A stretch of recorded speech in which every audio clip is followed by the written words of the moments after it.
And this is Mortal Kombat 11, where we're about to see some of the best players in the business duke it out on a one-on-one basis. My name is Darth Arma, and I have the pleasure, the privilege to share the commentary desk with Mr. Aquaman, the only man brave enough to main Ares in Injustice 1, and just an overall positive figure for our community. Mr. Aquaman, thank you so much for being here today. I absolutely love you.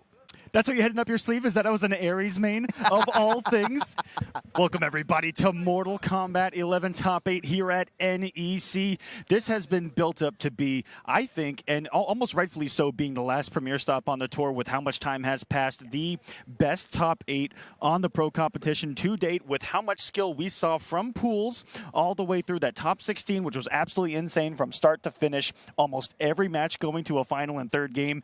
This has been built up to be one of the best top 8s I think that is going to happen for our community. So excited for this, and let's go ahead and break down what that is going to be. First up, we're going to have Sonic Fox versus Arn Kratos on the winner's side, and Kombat versus Ninja Killa. Almost no surprises here, except for Arn Kratos coming all the way from Russia to make this Cinderella run on the winner's side, and boy, does he have a big matchup against Sonic Fox.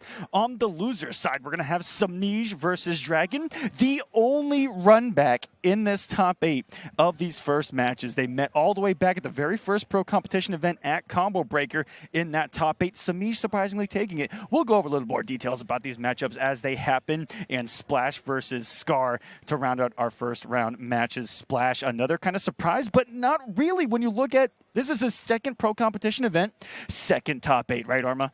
Right away. And this is, Splash has been putting in work, going to local events, trying to just, get ready, get all that practice that he possibly can. And he is really delivered at the two pro competition events that he's actually attended. He is playing phenomenally. Arn Kratos is, again, very talented player. Defense, defense, defense. I've never seen someone so committed to holding on to block and just waiting for the opportunity. I watched him just outweight some of the best players in the business. And characters and upgraded Jackie. He waited. He blocked everything. He waited. Waited for his turn, and he seized the moment. And that's what he's going to need here against Sonic. Arn Kratos has a reputation, but it's been online as being this incredibly skilled player, and everyone had their doubts. But guess who's proving them wrong here? It is Kratos here in the winner's side of top 8 of the final premier event, and going to show that he's one of the best in the world. And coming all the way from Russia, got to give massive shout outs as we come here into game number 1. It's going to be what's it going to be? Is it going to be the Soul Eater pick, or is it going to be Warlock here against Collector? We have been seeing him play both, so it could be either one depending on what he wants for the situation. Let's see it. Let's see what that variation is. Are you guys ready for some of the best Mortal Kombat 11 in the business here? Going right here with the Warlock variation is Arn Kratos and Sonic Fox. They're staying true to their word, picking only Collector for this entire tournament. Had a couple of scares too, did Sonic, in the pools and in top 16, but has made it work, has made the adjustments on the fly.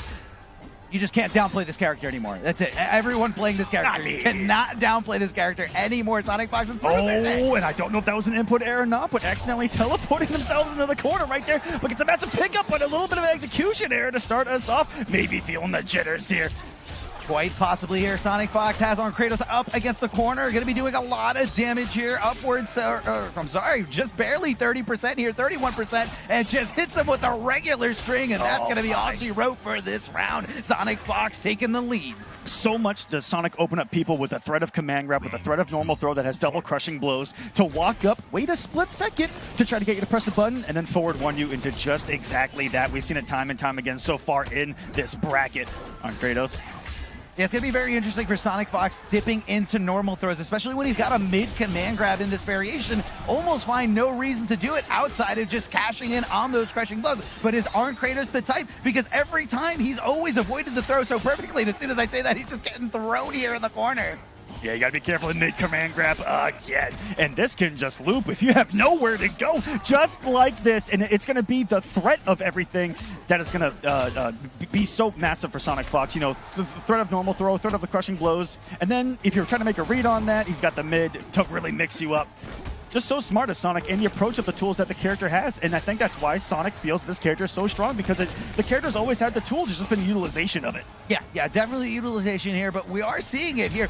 Great down two. One of the best down twos in the business. It lowers that hurt box, and Sonic Fox taking this game nice and clean here. But guys, remember, this is pro competition, so at pro competition rules, no longer first to two. Now, every match from here on out, every set is 3 out of 5. So Arn Kratos has a little bit of breathing room. He can go back to the character select, but opts not to. Instead, going right into rematch, doesn't even want to take a break. What do you think about that? You know, I would have had a little bit of a breather with how Sonic came out. I think he's just going to say, you know what, just got to avoid a little bit more of, this, of those command grabs. And you have to be careful, Sonic playing at that 4 range, which not a lot of other characters can really contest. Those 4 staggers, 4-4 staggers, 4-4-3, letting it rip. Throwing the Beyblade out there in the field. Yeah. And look at this massive B&B damage. Even on the breakaway, still eating 22 before it is not the best day at the office here in MK11. No, definitely not. And Sonic Fox is doing a great job of staying right outside of that wake up 3 range, kind of forcing and making our Kratos no longer, go for those options. And then once that happens, that's when you can go in with the mix command grab or no command grab. Great punish here by the Fox. All right, just a little bit of insider information. I was watching Sonic practice those punishes right before getting this top 8, as well as looking out for the Soul Eater pick and practicing the mix-up off of the back one that variation possesses. But it's going to be the Warlock pick, and looks prepared for both the Sonic. Oh, yeah. And taking away that tool, right, that Arn Kratos used to getting away with, just throwing out those skulls. Not against Sonic here. Knowing exactly how to punish with that forward dash into the 4. And look at the reward. Massive damage, no breakaway available. Looks for the reset. And that wasn't even a kick throw. He just blocked and then did it. Well, Sonic Fox right now showing us how powerful a standing reset can be, especially when you have access to command grab. But hold on, Arn Kratos getting the crushing blow. 30% full screen here. Now, Sonic Fox, they need to work their way in.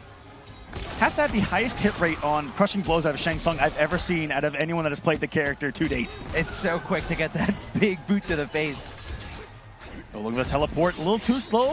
When we went for the down force there, maybe sticking with a 1-1. Those teleports do recover awful quick. The frame data makes the otherwise, though. And avoiding the kill with the breakaway. That means that Sonic believes in the round, in the comeback here.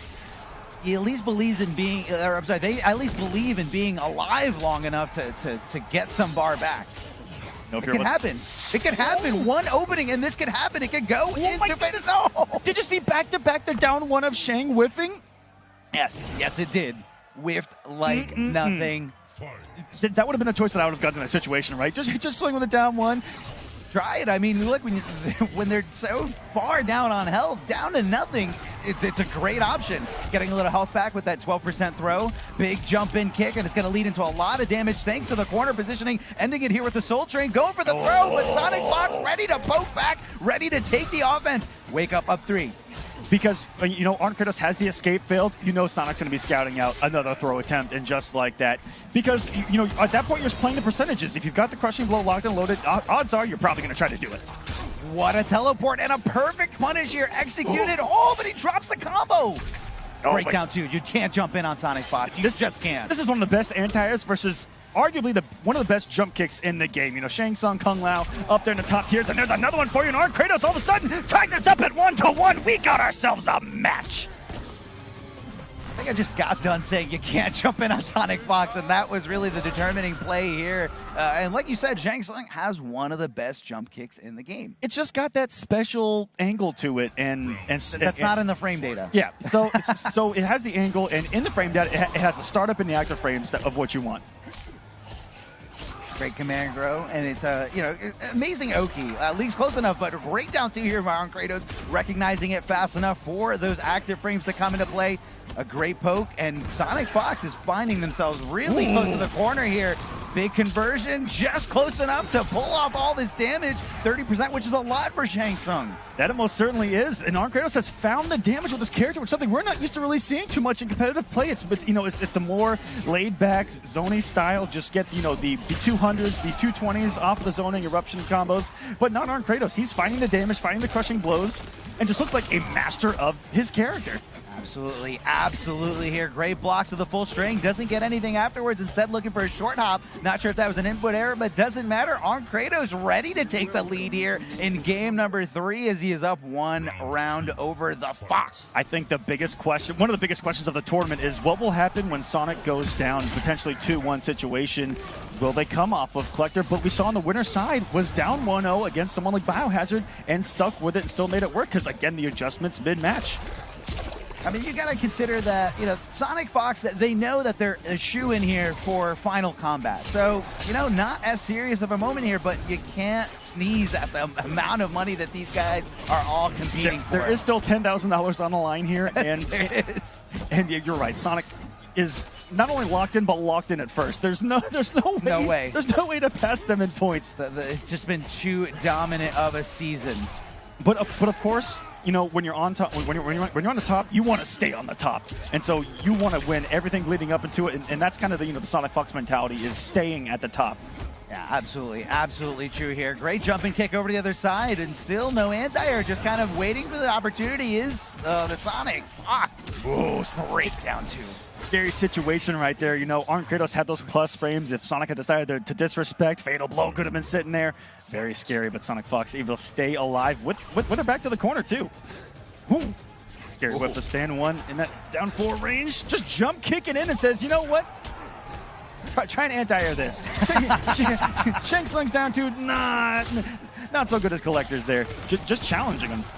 Great hit confirm here, but drops the Ender, doesn't get the combo extension, but it's okay. Arn Kratos picking it up right where he dropped and, taking advantage of the momentum, taking advantage of the fact that Collector was still blocking. One of the few characters that can punish that forward 3 string as well. You saw the ground eruption do it, gets a great read on the 4 attempt out of Sonic, and Sonic mixing things up so well. Hasn't done the forward 1 stagger really at all this match. No. But, these command grabs have been pretty successful. 150 damage here, and ready for the teleport, ready to react. Arn Kratos has Sonic Fox up against the ropes here as Arn Kratos takes the lead 2-1. And a lot of people considered Arn Kratos to be the underdog, but like you said, sticking with Collector here, Sonic Fox not straying away, and now locks on this character for the entirety of the set. They need to win the next 2 games if they want to stay in the upper bracket here. If you saw there, Arn Kratos gave us a little bit of a wink right there. It's those mid-match adjustments. Doing something differently against those teleports that he was reacting to earlier, but with the wrong normal, it seemed. This time going with the 1-1 looked to be a much better choice, and caught Sonic off guard, thought he may have been able to get away with murder. Oh, this is the sexy combo. That is some. It's tough. It's a tough combo. If you guys don't believe me, try it in training room and then try to do it in a competitive setting with so much pressure on the line here. I remember yesterday Sonic dropping that twice in 1 game and still kept going for it. And you know what? Hit it from then on out. It's that belief. And with that belief has a huge lead. I think was a little late on the down 2 attempt right there, but got the low profile set just by holding down. Because that's what happens when a lot of people do those early jump normals, try to get those active frames out there as quick as possible, is that they're going to be very high. And so you can't get a lot of low profiles on these jump attempts. Yeah, that definitely happens all the time here. I love how Arn Kratos is not committing or over-committing to the 3-hitting string, but recognizing that, either Sonic Fox has blocked the first part of the string or that the string has whiffed, so he's not, putting himself in any real danger. Wow. Arn Kratos is just playing like a maniac right now. By maniac, I mean just playing so well. So calculated, so patient. I mean, this is incredible MK11 gameplay right here. I've also seen Arn take something completely out of the game plan, which is back 3 mix-up. Was utilizing it all day yesterday and had to have thought that Sonic was going to do some preparation on it. Completely took it out and has a different approach and now puts himself on match point against Sonic Fox here in the pro competition just to start off our top 8. This is intense. This is down to the wire. Getting the full punish is the Fox here. And that's the perfect time to command grab as soon as your opponent's on the ground. Now keep in mind, this command grab is mid. You're forced to jump against it. Gets the beautiful combo there. Great corner carry positioning here. Right front, but he decides to just jump on Wake Up. And Sonic Fox now finds themselves in a really bad spot, but still able to just mace out of there. Drops the combo. That's huge. Oh no, that was a massive job. They could have got it, but a whiff of the throw of Arn Kratos, and Sonic is going to tie us up at 2-2 out of nowhere, realizing the situation that they are in and just having to laugh it off, it seems. Is that the first down 2 crushing blow we saw in that set? Yes. I mean, that's something very common in this game because every character has access to it. But I feel like the more that this game has developed competitively, the less we've seen those kind of day 1. Oh, well, it's going to happen. We've seen less and less of that, and you're right. These higher tactics, it feels like the more that we play this game and the more utilization of the other tools that these characters have and the game system itself has, has really shaped up MK11 well competitively. Yeah, at a high level, a lot of these players know that every single throw is a risk. Every single throw could mean a full combo or at least a down to crushing blow into a lot of damage or into, you know, coming off of that breakaway, which a lot of people don't want to do that. They don't want to take the risk, so why would they? Or in Sonic's case, why take that risk when you throw a mid grab that's unblockable and uncrouchable? I know you know all about those mid command grabs, Mr. Aquaman. It's a good life. That's a privilege. Oh, fatal blow. Now this should be enough here. I know this one doesn't really scale, especially after it connects after only 2 hits. I saw a lot of shields and able to survive his Arn. Do you believe in magic? You just woke up with it. Another match point for Arn Kratos. Stolen. Call the police. 911. I'd like to report a robbery. Absolutely robbed from right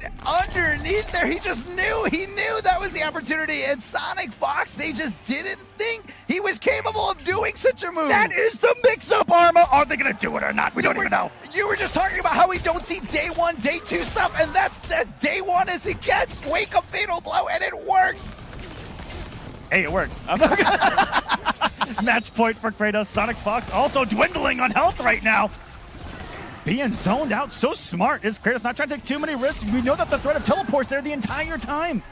Down 2 working perfectly, but Sonic Fox dropping the follow-up there. I'm not sure if it was actually possible. He did seem like he was high enough. Ooh, the conversion straight skull to close out that. Right there, he's thinking about positioning. He wants Collector away, but Collector so mobile with the access to that teleport specific to this variation only.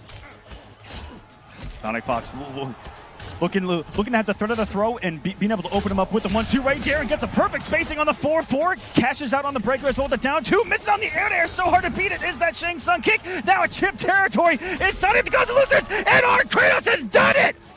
He did it. He did the unbelievable, knocking Sonic Fox into the lower bracket as this first round in this top 8. Absolutely incredible. Coming in here with, I think he came in here with a couple of pro competition points. If all the way from Russia to guaranteed top 3, sending Sonic Fox to lose. Come on. How? Come on. How is this possible?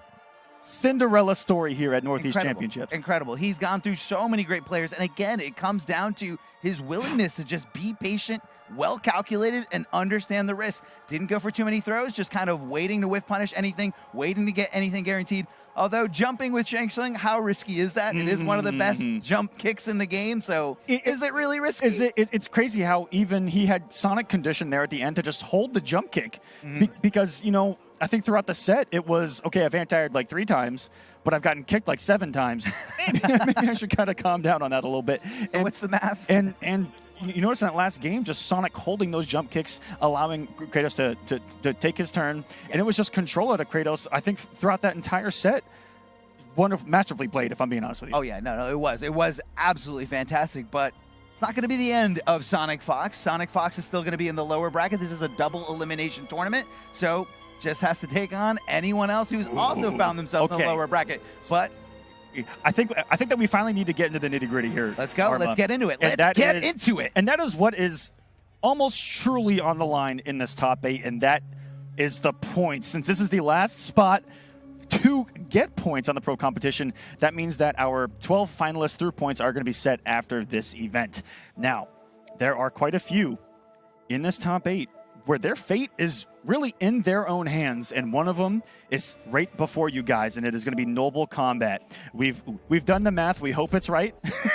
It's right, and the person who's most responsible for doing this math is Tweety, or AKA Jelly Jiggler. The Jelly Jiggler, who is sweating watching this top 8, hoping for the downfall of other players, but those players hoping for the rise here to get into what is going to be the top 12. So sitting outside of 12th is Samij at 525 points. Kombat just in at the 12th spot at 535 points coming into this top 8. And it's Jelly Jiggler at 645 who is sitting there. If Kombat places second or above, guaranteed in and guaranteed over Jelly Jiggler. Yeah, keep in mind, guys, Final Kombat, only 12 from the Pro Competition Tour get invited, qualify that way, and that's what you need. You need 12th place or higher in order to get to that final combat competition. Now, also on top of that, I was talking about, second or higher to pass Jelly, but only has to outplace Samij in this top 8 in order to guarantee his spot in the pro competition. Correct. For Samij, needs to either outplace Kombat, which is technically 4th or above, and just needs 4th or above to also pass Jelly Jiggler. Yes. So the magic numbers for Samij is place 4th or higher. The magic number for Kombat, place 2nd or higher. And for Jelly Jiggler, just praying they both don't do either of those. So in order for Kombat to solidify his 2nd or higher placement, he needs to win this match and one of his next 2 matches, whether that's in winners finals or losers finals, if he even wins this first set. And this is a tough opponent here. Ninja Killa has been on an absolute tear and picking Liu Kang, I believe, for the first time this weekend. You may be right. You had to think about that for a second, right? I did. Was it Liu Kang versus Deadly Rebel? I'm not sure if it was a switch. I believe it was Johnny Cage against Deadly Rebel, but oh my goodness, you may be right, but I may be right. Either way, we're here, we're in the present. This is Kombat versus Ninja Killa. Keep in mind, this is a race to 3, and Kombat is looking absolutely incredible here. Oh my goodness, these two do play a lot, so they're going to be playing a lot of mind games between each other, and his Kombat coming out swinging. So much more on line for him as Ninja Killa is secured right now, locked in at 5th place. But with the victory here, could potentially pass Foxy for 4th. Even with a win, could try to get up there with Tekken Master for 3rd. He's only 200 points behind and could gain another about 200 points with a victory here. So anything is possible. The possibilities are endless. I love it. I love it.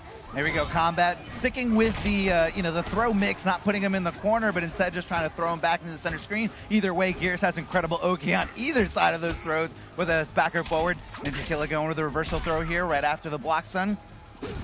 And, just kind of pushing Kombat back, considering that, he wants, and that's what Ninja Killa is so good at. He's so good at taking a life lead and then analyzing the situation, minimizing the risk, and sometimes just switching back to zoning. But when Geras has that full screen option of that sand trap, can you really zone Geras? That's right. One mistake, the gap is closed, and you're guessing on wake up. And if he's got that crushing blow loaded up, you could possibly kiss that life lead goodbye. And Ninja Killa knows that. That's why he's not, completely distancing himself right now. He's just kind of trying to stay in that happy medium, trying to keep Kombat guessing. Is he coming in? Is he going back? Going right into it, and not enough, but it's okay. Ninja Killa knew. All he had to do was wait, react to Kombat getting up, because he had no defensive bars for the last breath, and he had no health remaining here after that breakaway. I'm gonna say, oh my goodness. It hurts. It absolutely hurts. Look at this damage. Ninja Killa drops it. He dropped it, but with no breakaway on Kombat, because the breakaway at the end of the last game may have been a mistake at that point. No, he knew. This is Ninja Killa. This is one of the best players in the world. He knew. Are the nerves finally getting to him here at the last stop? Or maybe he's got to shake the rust off the Liu Kang bicycle. But right now, I'm not seeing maximum Ninja Killa. I'm seeing maximum Kombat. What a punish, too. Ready for the matchup. That's a little tricky of a punish. Gears has a little privilege having the forward, too. Some of us have to swing with the eyes and hope we get it fast enough. And go for the old school mix-up. Not going to be enough. Ninja Killa going to force him off the defensive bar again. And you need to be careful. Any hit right now in the fatal blow, any stagger that Liu Kang has 15 of that are plus on block. I'm so scared. And the setting of the throw that could have been death and takes it. Kombat up 1-0. A lot of game to go, though. And Ninja Killa did react to that throw, but unfortunately did not tech into the correct direction. Instead, Ninja Killa assumed a forward throw was coming as he teched with 2 or 4, but Kombat guessing right here with that throw. All right, I've heard through the grapevine that what's about to happen is happening. That Kombat told me coming in this match that all he had to do was win game 1, and then it was going to be a counterpick war from here on out, and that's exactly what we're seeing right here. This is one of the premier picks against Geras, who is just a strong character overall, and even in a situation like this, it's still winnable for Geras, but Johnny just has those low profiling properties. Oh, well, yeah, well, being able to switch, economists will call it the first mover advantage, because once you win, you have to stay on that character. But if, let's say, for argument's sake, if Kombat loses this match in this set, he has the ability to switch to a different character, and we all know how many different characters Kombat plays, which is a lot of them. The cast. The cast, if I'm being honest with you. Ooh, trying to throw that stand, too. And a rare drop from Ninja Killa. Ninja Killa's number of dropped combos in the pro competition, I can count on my hand, I think. Oh yeah, oh yeah. He's an execution monster. Absolutely phenomenal. Practice. I imagine practice room every day, drilled in and out, because that execution is impeccable. Ooh. Going right for that fist, canceling right after that first string, really trying to mix it up here against NinjaKilla, but NinjaKilla able to assess the situation, getting the momentum back on his side, and finishing and taking this first round. Wonderful position, too, with Kombat's back to the corner. This is where Johnny can just put you in prison with the normal. Is this going to be a pickup? No, doesn't go for it. And doesn't go for the down one, possibly thinking that, I'm not sure, maybe it wasn't high enough. I think NinjaKilla would know better than anybody in the world. Absolutely. If someone's going to get damage that's on the table, it's going to be NinjaKilla. He does not leave anything. Oh, that was definitely a flawless block attempt, an aggressive offensive attempt here to flawless block the specific timing after your safe string. Very common in a lot of high-level players.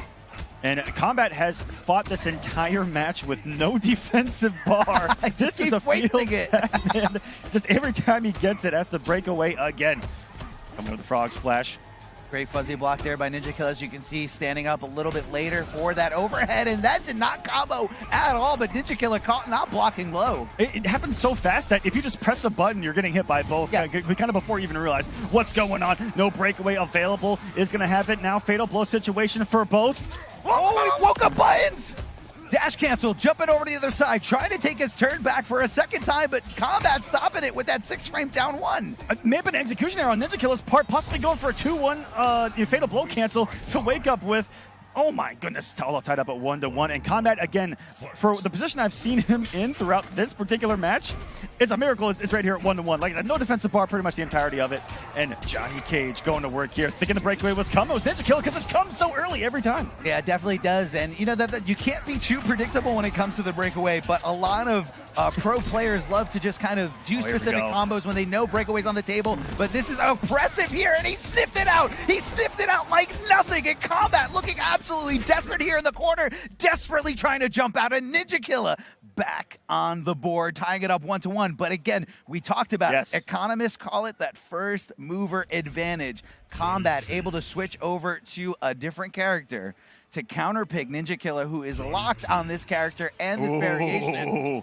What variation is he picking? Is he picking 3 or 2? Looking at outtake. He plays both. Yep. Outtake. It is going to be outtake. And we saw this matchup yesterday when it was Rewind versus NinjaKilla, and NinjaKilla was able to take it. A lot of force balls. And guys, keep in mind, even though this is a mirror match, these guys are playing different variations. You're going to see the NinjaKilla Johnny Cage doing the straight fireballs in the showstopper variation, but the fireballs from Kombat's Johnny Cage going to be doing a little bit better at full screen to mid screen, because they arc down and they do so much chip and have a great advantage. Exactly that. So there's not too many differences in the game plan, I feel, between these two, matchup dependent. But here in the mirror, it's going to be all about who's going to outspace the other.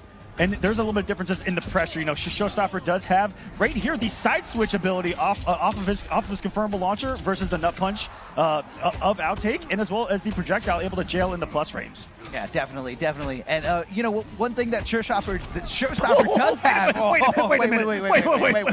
hold on. What? Time out. Did he do that? Time out. Jumping kick shadow. Is that allowed? Jumping kick shadow kick. That is the most unsafe thing he could have done. I would have rage quit in a Kombat League match if someone did that to me. He jumped in. He was so plus. And what did he decide to do? His unsafe high. Unsafe high. Why would he do that? But it worked. It absolutely worked, and it's definitely getting under his skin. Maybe that was the intent. It had to be. It absolutely had to be. Wow. Rising Star, so good. A great move that you can keep safe with the amplification bar. What's wild is they did that without any meter to back that up. If that would have gone blocked, full combo punish. He knew it was going to hit. He knew it. And there is that camera coming into play again for the side switch to get him out of the corner. And we saw NinjaKilla do that so much against Rewind, and that was a big factor, is that when he got the hit with his back to the corner, was able to put Rewind there. Oh, yeah.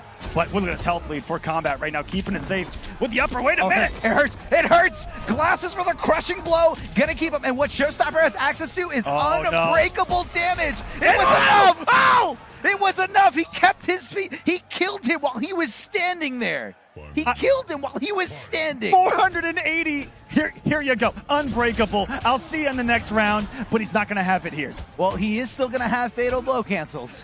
if he does tap down to below 30%. Oh my goodness, you are right. Yes, he didn't use it. He doesn't come off of it. Wait a minute. I'm just remembering. Yes. It's all coming back to me. The horrors, all the memories I blocked out of my head because of Kombat League. The horrors. Keep in mind, I already would have quit the match. Would have been queuing up for the next one. Looking for down 2 and a great punish here by Ninja Killer. He's not letting that one go. Launching him right away as he knows Kombat does not have the ability to break away. He doesn't have 2 bars. Looking for a flawless block attack of his own. That second kick, just like life, coming at you fast. The whiff punishing here, but although Ninja Killer didn't have any bar to cash in for a lot of damage, so I think Kombat decided it's okay. I should take the risk here. Wait a minute. Oh, he dropped it. That had to be some massive input error. Oh, not like this. He kept it safe there with the amplification, and Ninja Killer, despite the first mover advantage, taking the lead 2-1 here over Kombat. Kombat really needs to think. Kombat needs this second place more than anything right now if he wants to qualify for that final Kombat and solidify his spot into final Kombat. Okay, Kombat. Thinking about Eternal Gearus. Eternal Gearus has floating over Infinite Warden again. Yes. Just thinking it through. Honestly, the cage pick looked good. It was just the execution error there at the end. And that comeback from Ninja Killer in the second round. Absolutely sensational. So much damage. Again, killing them on their feet, giving them no access to breakaway. You cannot stop a combo if you're not getting This is why trouble. Johnny Cage is looked at as the apex tier of Mortal Kombat 11. That's like beyond S tier. Yeah, having all the jailing strings and the potential plus frames. Look at Showstopper specifically. Having that half-life, nothing you can do about it. Finish. And Kombat going for the flawless block from a very far low poke, and Ninja Killer able to make that up 2 whiff and gave him a full combo punish here. I'm actually surprised that Kombat's going back to Infinite Warden Gearus here. I think he's anticipating whatever Ninja Killer can pick after this. Yes. He's trying to cover the Liu Kang route, and he knows that he can beat Liu Kang with Infinite Warden. We saw that in the first game of this set. Yeah, after he lost that +1 advantage, things changed. They do, and you got to change up the strategy, and I do like the play here by Kombat. He's thinking long-term, he's thinking, I need to beat Showstopper and anyone else Ninja Killer could possibly be picking. It just has to get through this first, and it's a dwindling health bar on Kombat's half. No punish, the forward 1 raw is punishable. Ninja Killer almost getting it too. Trying to swing after a down 4. And I feel like Ninja Killer is catching on to a lot of those reversal throws here by Kombat. As soon as he's done blocking anything, ready to throw back, possibly to throw off Ninja Killer's incredible ability to flawless block things. We've seen him doing it time and time again. Great back throw to switch up the corner positioning here. Has him stuffed up into a corner. Slight delay there by Kombat on the Oki forward 2-1 as well. Trying to mix things up the throw timings, and that had to have been something. Getting down 2, crushing blow out of Ninja Killer. And look at this. Getting the health lead here. Can't keep it plus. I've noticed Ninja Killer doesn't really like to come off the plus frame. Just keeps it safe and saves the bar. I mean, he looks at the life lead and he says, am I in a bad position? Do I have to take a risk? Do I have to take this from our opponent? No, let's back off and see what we can do. Staggering safely with the 4-3, and this is just an onslaught from Johnny Cage, finally utilizing the plus frames. Great call out there of the breakaway, knowing that the max damage you could possibly do is from a big down 2, and this could be curtains. And absolutely devastating for Kombat as he finds himself in the lower bracket, losing to Ninja Killer. Ninja Killer moving on to winners finals, where he's going to be facing Russia's greatest player, Arn Kratos. Oh my goodness. And so Kombat right now is going to be in a position where he is Dragon's #1 fan in the world. #1. As coming up next, we're either going to have... Not only him, but also Tweety, a.k.a. Jelly Jiggler. Yeah, Tweety and Kombat. Absolutely rooting for Dragon. All former teammates, but like the whole lot of them. So they're very familiar with each other. And this is going to be an insane match. Like I said, those first 2 matchups we never saw in the pro competition before. Ever. This one we have, but it was a long time ago. I say a long time ago, like 6 months ago. It feels like it was like in the 6 years ago. In the FGC, 6 months may be a long time, but back at Combo Breaker, these 2 faced off in the loser's side of top 8, and Samish took it 3-2.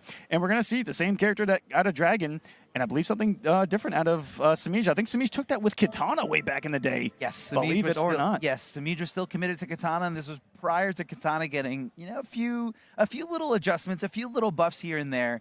I was talking to Samij she's actually gotten better, but yes, I have. But has gone down in usage. I feel like I don't know how it works. I mean, I guess you have less to downplay, so you don't want to play him. I was talking to Samij a little bit earlier before this this top 8 started, and he's even 10, 15 minutes before top 8 started, he still wasn't sure which character he was going with. So to me, that either tells me he's trying to just play as laid back as possible, not trying to overthink things, because if I was Samij and I know that the top 8 is set, I know what opponent is in front of me, what opponent is in my way for me to qualify. I'm going to dissect that matchup. I'm going to think about it over and over and over again. But Samij just says, I'm not sure if I should pick Katana or Cassie. Yeah.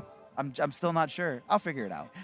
I said, you can request a blind pick, and he's like, he's going to pick Cetrion no matter what. So he's like, I'll figure it out. With Sindel, not legal yet. I think we know the pick out of Dragon. But we have seen surprises before. If you remember DreamHack Montreal, we saw the surprise Highborn that almost upset Sonic. That's right. Dragon with that beautiful play, hoping that Sonic Fox would break away. Oh, it's down to a hill. Hoping the breakaway was going to happen in order for them to stay up in the air, and it didn't happen, and got full combo punished. These two have had, very different pro competition years. Pretty inconsistent has been Samij throughout. Starting off very similar, a combo breaker. Samij beating Dragon for that 4th place spot, put Dragon at 5th, Samij at 4th. Look at CEO. And on. Dragon hasn't placed worse than 5th at a pro competition event. So if he loses here, this would be his worst showing to date. But Samij has been all over the place. A 4th finish, 33rd finish, 9th, 17th, and 7th. So ups and downs has been Samij. So we'll see what happens here at NEC. Again, 1-0 over Dragon. I'd be pretty confident, even with that. That's something to go off. Is that if you're undefeated against a player, I think you'd have that little mental chip on your side. You have to. But we've seen, Samij able to adapt, able to compete with the best of them, throughout MKX, throughout Injustice 2. And I like you said, inconsistency, which is not usually something that I'm familiar with seeing when it comes to Samij. Absolutely. This is he's the machine. He's a pro. He was programmed. there was one point where you just auto write him to a certain placing. I feel like back towards the end of MKX and in Injustice 2, so solid. But here in MK11, it may be a bit of that character crisis that so many people found themselves in.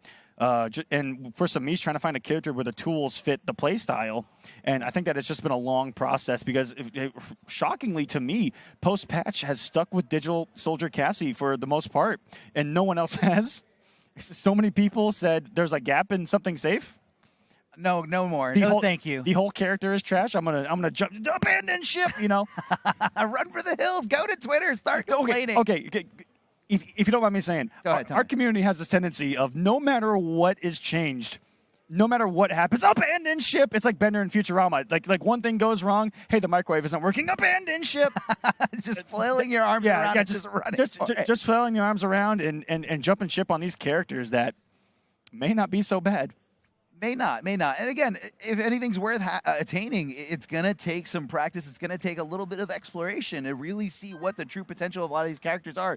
I mean, before, a few weeks of Sonic Fox saying Collector is S tier, Collector is really good, Collector this, Collector that, everyone was saying this character is useless. Yep. And Sonic Fox, they're here today proving everybody wrong. I can quote so many responses that are just like, can't make top 8 using only Collector, blah, blah, blah, blah, blah, XXXXXX. Screenshot them all? They're all DM'd. And then just post them all when the event ends? No, I'm not that savage. Or am I? Pretty savage. Maybe. if it was Cordal, absolutely. I've got every down plate. No, I'm just... you would post it with the upside down smiley face. I have myself quoted, okay? I've got ammo against myself on that one. But yeah, it's just, how do I want to put this? Tell me. Explore some more. Continue to learn. Don't just give up on something because you're getting bodied. Yeah. Look a little more inward rather than outward. for your frustration. And I know because I've gone through this, and I think all of us have gone through this. Sure. I mean, as a competitive player, you know, in anything, whenever you have a goal, if you run to, if you run to like a closed road, you don't just say, all right, I'm going home. See you later. You find a detour. You find a way around. You explore. You figure it out. So you guys can. Yeah. Can. Each and every one of you watching this have the potential to be the best you that you will ever be. I thought you were going to say one of the best in the world. I'm like, well, there can be only one. But the best you. I mean, not the best you, baby. Everybody watching this might not want to be the best Mortal Kombat 11 player, but they might want to be the best of anything that they love doing. Follow your passion. Follow your dreams. I also want to fast forward a little bit to what is going to be Winners Finals. And it is, I think arguably since his Insurgents, I think that we can safely say that since Ninja Killa started going to pro competitions events consistently, 1 and 2 is Sonic Ninja Killa, and that's what is going to be our Winners Finals. But more one-sided than I thought when I looked at the. Oh wait, no, sorry, Arn Kratos, not Sonic on the winner's side. I was about to go into a complete different tangent. We were just replace Sonic Fox with Arn Kratos. Okay, I'm sure it'll still work. There we go. Probably not. Probably not. Probably not. Because they've never played before. Never. I have a whole history of Sonic and Ninja written down. We may see that matchup later, though. We could. But how is Arn Kratos so unbelievably good, finding himself in this Winners Finals with most of the experience? You know, talking to so many people about Arn Kratos, most of the experience coming online.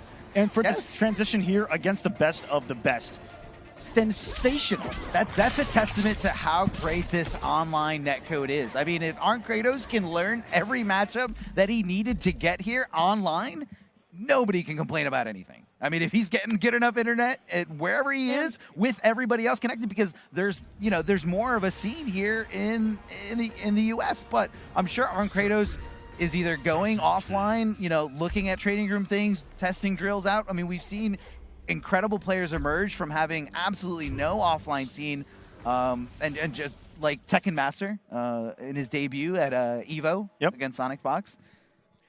Incredible. The thing is that Arn Kratos hasn't had, the best results either. Like, there was an online EU event, got 9th.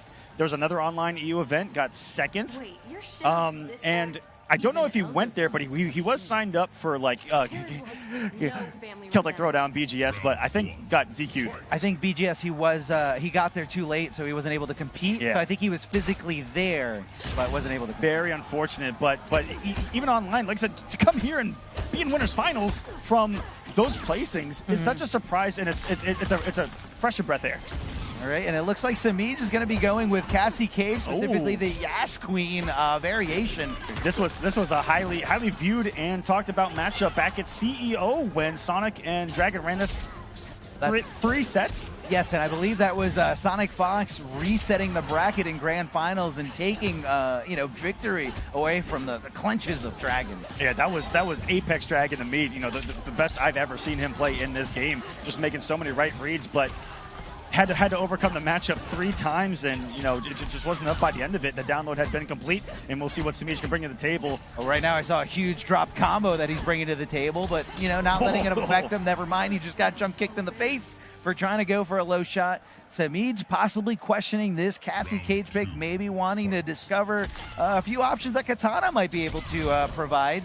Getting the shoulder tackle, which is really going to be key here when closing the gap between Cetrion, past all her zoning, past all that mobility, and just wanting to get in, wanting to do the damage. And speaking of damage, here we go. Left in a restand position, but not sure why down 1. Dragon's not really the type to jump out in those very plus frame situations. Teleporting to get out of there, using one bar and getting right at that boulder. We talked about Samij the Machine. Don't test the reactions. Samij the Machine. It just rolls off so perfectly here. Crushing blow. Going to be tapping into 270 damage. Dragon down to a pixel. He does have 2 bars left, so last breath could come into play, but it didn't matter. That was a clean hit. Did not block. And Samij tying up the rounds here in game number 1. What's also so scary about those gunshots is that they're 2 hits, so it could take both last breaths off, even on a single block. It could. What reactions again to the boulder. Put that down, says Samij in the first health lead of the set. But what a roll on a Dragon. The offensive roll, the forward roll, and getting the 2-1-2, forcing the breakaway. Still getting some good damage off of that, too. Oh, going for the 1-1-1 string, going right into the orb, amplifying it for extended combo.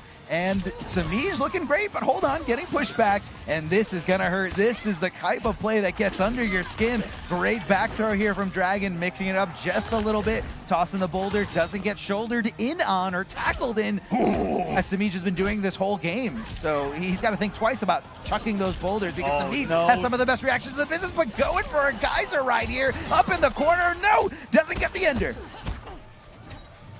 Safe off of that 1-1-2, and another aggressive read. Dragon has made some savage jumps, and ever since CEO, that has been the Dragon that I've known. There's some more aggressive reads, and the jump, he's just not afraid to jump whatsoever on Wake Up. Can we talk about what's going on right now? In minus frames and plus frames? That is Tweety coaching Dragon, trying to ensure his spot for Final Combat. He says, please, Dragon, please beat him. It goes, hey, keep winning. Hey, you know what you did that last game? Keep doing it. Don't change. Don't change a thing. He's not going to adapt. He's not Samij the Machine. He absolutely is. But Tweety possibly pointing out a few things that Dragon might have not noticed in the heat of the moment, and that's why coaching is such a, it's such an underrated tool. A lot of people, they feel like, oh, it's just one-on-one. But if you have someone looking in from the outside, they can see things that you're not noticing. A lot less pressure on them. We see it in one-on-one type of sports like tennis, where coaching mid play is not allowed. Same thing here in fighting games. That's actually, I think, the most attributed sport that, the sport that you can attribute most to fighting games is why tennis. I brought up tennis. Exactly. It is 1v1. It is open bracket. Well, you kind of have to qualify for that, but anyways, it is a bracket. And just like that, one-on-one coaching is allowed. You have the breaks in between the matches. It doesn't go a whole week long, but hey, we're here fighting over an entire weekend. I did see towards the end of that match, Samij threw out a couple of back ones that had no follow-up and got multiple straight hits that could have led to so much, and it was the lack of belief, I think, on that. That really cost him that in that third round, because there was a lot of damage there off of that back one sitting there waiting for him.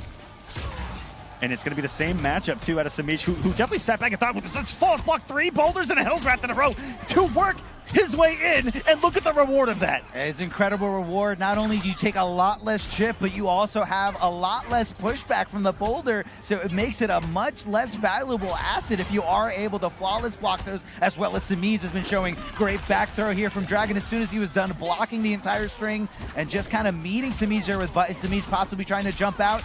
Going to convert into a side switch combo. Not sure if that was on purpose. Oh, yeah. Maybe. I don't know. He wants the corner because he doesn't want Cetrion to just teleport away whenever he wants. A huge whiff of the up 3. I'm surprised Samij didn't sniff that out. Have you ever seen Dragon wake up 3, up 2, anything? He doesn't wake up with anything that isn't either 1-1, block, or up. No, Dragon likes to save those resources because he said, I'd rather depend on my reaction. She also has some pretty small hitboxes on those wake ups. Oh yeah. They definitely have their issues. And this has been all Samij, and this is really beautiful whip punish, by the way. I'm going to interrupt myself on that one. Tell me. This has stemmed from that aggressive approach by Samij to just flawless block everything on the way and close the gap without taking much on block there. I mean, that's the strategy, and it's definitely what we're seeing here. Flawless block to walk away from the second hit of that Geyser, getting the tackle. Samij closing the gap here, trying to stay on top of Dragon, going for a regular forward throw, and Dragon holding onto the block button, didn't even give it a tech attempt at all. Samij on the offense once again and giving up, but ready for the savage jump. How many times has Dragon jumped in those neutral positions? And off those jump kick is another one. A nice swing of the 1-1 staggered into another one for Dragon. There's no breakaway here. Gonna keep him restood. This, I don't think, is gonna kill. It's so close. Oh, it's perfectly dead. It was so perfect. It was so perfect. That was the difference between something getting flawless blocked or something not getting flawless blocked. It could have possibly been a little bit of an extension here for Samij, but so hard to make those 1 pixel comebacks against Cetrion. That was ridiculous. Just felt that, Samij was in back 1 range. I'm ready for you and have something active there. And there is nothing more better to throw out with Cetrion than 1-1. Pretty much anywhere. So it's a great fast high that goes right into the mid afterwards. And just always contesting you, always, just keeping you locked down. Safe and without a gap. Why not? That is 1-1-2 from Cetrion. Why not? Toss it. A lot of people when they're fighting against Cetrion, they're more willing to go for those blind down 2s because they know that they can interrupt it, but you can't react to that one whiffing because of that mid coming at you so fast afterwards. Maybe a little shenanigans coming out of Dragon there with the teleport into the low. Even healthier in game number 2, getting an odd trade on the sweep. It looked like coming out of Samij. More staggers, but called out this time by Samij, and without any break, no chance to break away. Dragon Going down and tying us up at 1-1. So much is on the line in this match. So much is on the line when it comes to Final Combat.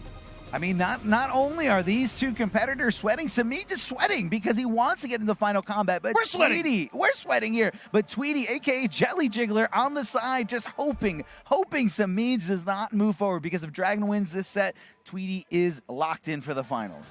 You also have Kombat on the other side of the loser's bracket. But all Tweety needs is one of them to fail. That's right. One of them.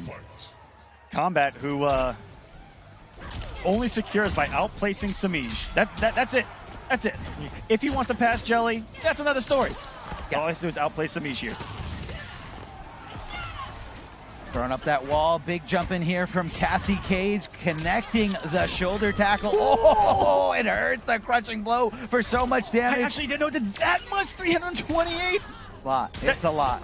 That's bigger than any combo I think Cassie's going to put on the screen. Hey, she's got great options. She doesn't need lots of combos. Gonna leave him in a standing position here. Going for the throw. A great late throw escape here from Samij, knowing exactly which way Dragon was anticipating to throw him. Are we seeing Samij.exe? Are we seeing the download complete? Drops the side switch combo. If you instant jump one forward, it can hit behind the hitbox and get the side switch. A little bit of execution there out of Dragon. Yeah, I can definitely see that. Oh. Hey, connects it. That's one of the best strings that Cassie has. I mean, leaving her pretty much at zero. She just does the first hit, and not so bad if she continues it with the throw. This has been a great battle of anticipation of advancements in normals out of both of these guys. They've always had something active there. If they think that they're going to press a certain button, you know, being the quicker on the draw. You think back one's coming, get the 1-1. And same thing with Samij here. With, I think, back two or forward one. I don't remember what that little fist into the explosion is. I don't know. I believe it's, yeah. I know that the second part is with the throw, but either way, jumping over to the side, quick breakaway from Dragon, utilizing those very fast reflexes to go and use those 2 bars to get out of the combo as soon as possible. Gonna extend it here. 237 damage, a little bit closer to the corner, and Dragon looking for a throw, and Samij says, no, hold these fists, hold this auto shimmy string, 1-1-1. And look at the domination there I talked about is the download starting. This is the program, the machine.exe, Samij.exe. He's a program. He just downloads his opponent and moves along. It was still uploading, in that first game. We were getting some, he was getting some spotty connections because of the weather here in Lancaster. It's snowing. It is snowing here. It is. So everyone stay warm. Stay warm. It's beginning to look a lot like Christmas. It is. Little by little. I have no idea what snow looks like. It's a okay, Texas boy. It's an enigma to me. Don't lie. You were born in New Hampshire. Shout outs to New Hampshire. Shout outs to New England. The safest place on earth. Wonderful punish on the shoulder. This is also a mental counter pick because Dragon has openly detested this matchup since the beginning of the game, I think. Oh yeah. Gonna end the combo here with a geyser, and Dragon opting to just kind of go full screen, try to use that, but reversal punish just like that. And that's why Samij is sticking with this variation. Gonna be popping him up for a big combo. Down 2, not even gonna risk the breakaway. Samij holding on to those 2 bars as he's looking for the long game. He's not looking for the short-term solution here because it wouldn't have done him any good. Yeah, this is not a character that's gonna have that in that situation 2-hit comeback, 700 damage. No, Cassie really has to chip away at you, work with the health lead, or hope for something crazy. Yeah. You know, doesn't have that reactionary fatal blow like others. Just shooting him right in the legs, just backing off. Look at the spacing, absolutely immaculate here by Samij, locking down his opponent, knowing he's holding on to block, knowing he's susceptible to throws, and he went for it again, and Dragon just threw all caution to the wind, jumping in with that big jump kick, and Samij right back at you! Sends Samij here in the beatdown, and called out the backdash as well, and now match point for Samij. I love, that is one of my favorite things in fighting games, when someone does something to you so savage, and your response is, I'm gonna do it right back at you. Incredible play from these 2 Titans here, but only one of them can move on, and the other one's gonna get eliminated, and the guts getting scrambled here. 27% for that counter hit, crushing blow. Oh, trying to punish the wall on block. Dragon has thrown a lot of non-amplified versions of that. Not ready for the amplification. Staggering just a 4-2. Yeah, great little mid there, just kind of stopping Samij, possibly looking for a throw. We haven't seen down 2 crushing blow really take a big factor in any of these matchups, but again, you don't see that too often at the highest level of gameplay. I mean, how many attempts at what we thought was maybe reading a throw that have gotten blown up, and I think that's it. Because it's the safer route. It's the safer route to attempt to try to blow up the throw. way safer. The throw is a lot easier to connect on someone if they're so willing to block. So it's just like kind of like, again, the strike throw game. Ooh, you're testing Samija's reactions right there. Scary stuff, and Dragon needs to be careful because the Yes Queen has unbreakable damage out the wazoo. One more hit could potentially do it here for both, as Dragon also has Fatal Blow locked and loaded. He does, yes he does indeed. The down 4 taking advantage of the hit stun, and Samij cleaning this out, knowing Dragon was holding on the block. If Dragon just didn't, if he just threw all costs in the wind and jumped, he would have been able to escape that throw, but Samij locking it down and moving on. Here so far. Comes. He needs to win one more. Yes, he does. He needs to win one more. If Samij loses his next match in this tournament, he is getting 5th place, and that is not enough to secure himself into Final Combat. He needs to win one more. Who's his opponent? Well, here's the thing. Who's his opponent? If Kombat loses his next match, if Samij and Kombat tie, Samij gets in. Samij gets in. Yes. So Kombat needs to win one more to truly secure himself. He has to outplay Samij. That's right, because Kombat is the one coming in from the bottom. Yeah, that's right. But from the top. But he's starting in the winners, which is why he just needs to make this. He needs to make this tournament his. So Samij, I believe, guarantees himself in no matter what if he gets 4th.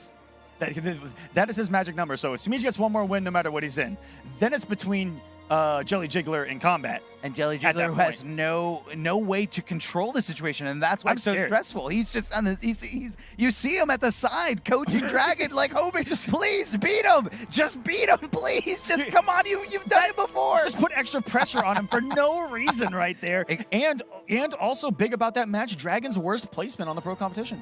Definitely his worst placement. You're right, but he did make all the top 8s. But at Final Combat, may not see Cetrion. That's right. He's been a Sindel stan for a very long time. And since her, he hasn't since her reveal on Twitter.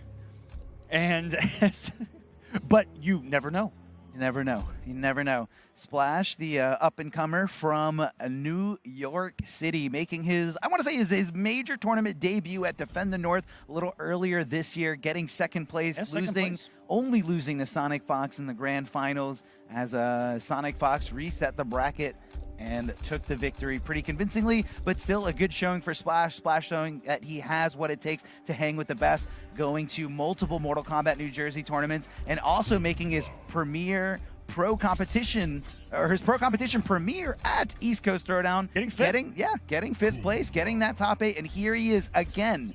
Right now, so far, is guaranteed 7th place, but that's not enough for him. Unfortunately for Splash, I don't think it's possible for him to qualify for Final Combat, but this would be a great confidence booster. Yeah, through the points. So this is him saying, I can go to Last Chance Qualifier and win, with all these other players not in the equation. Correct. Scar's had a very consistent pro competition, 9th, 13th, 13th, 1st. I mean, that first is a little bit of the outlier, but Scar absolutely deserved it. He played so well at Combo Breaker, and, you know, defeating none other than Sonic Fox, who a lot of people have said that they are the best player that ever picked up the sticks. Esports Player of the Year last year, and just so many, countless. This year as well. I believe it was Console Gamer of the Year. Yes. Console Gamer of the Year. Also, a big storyline here is, will Sonic Fox place worse than 2nd? Which they have not throughout the entire pro competition. 2nd or 1st. Oh my God. Every pro competition event. Every grand finals. Every grand final. Fox. That is incredible. That is consistency. So Scar securing his place in the Final Combat. He doesn't have to sweat it anymore. Also, everything on the line for Samij. The opponent happens to be Sonic Fox. Ooh, oh man, that is a tall order for Samij, and Sonic Fox did not, they did not anticipate to find themselves in the lower bracket that soon. I think that everyone, when you look at predictions, would have predicted potentially Arn Kratos versus Samij in this position, and I love that we saw that monumental upset that just changed everything about this bracket. Yes, it did. It did absolutely change everything, and looks like we're having a Lotus Fist Kung Lao mirror here. I hope we have the sides correct, because both these players have been playing Lotus Fist. We will have no idea the entire time.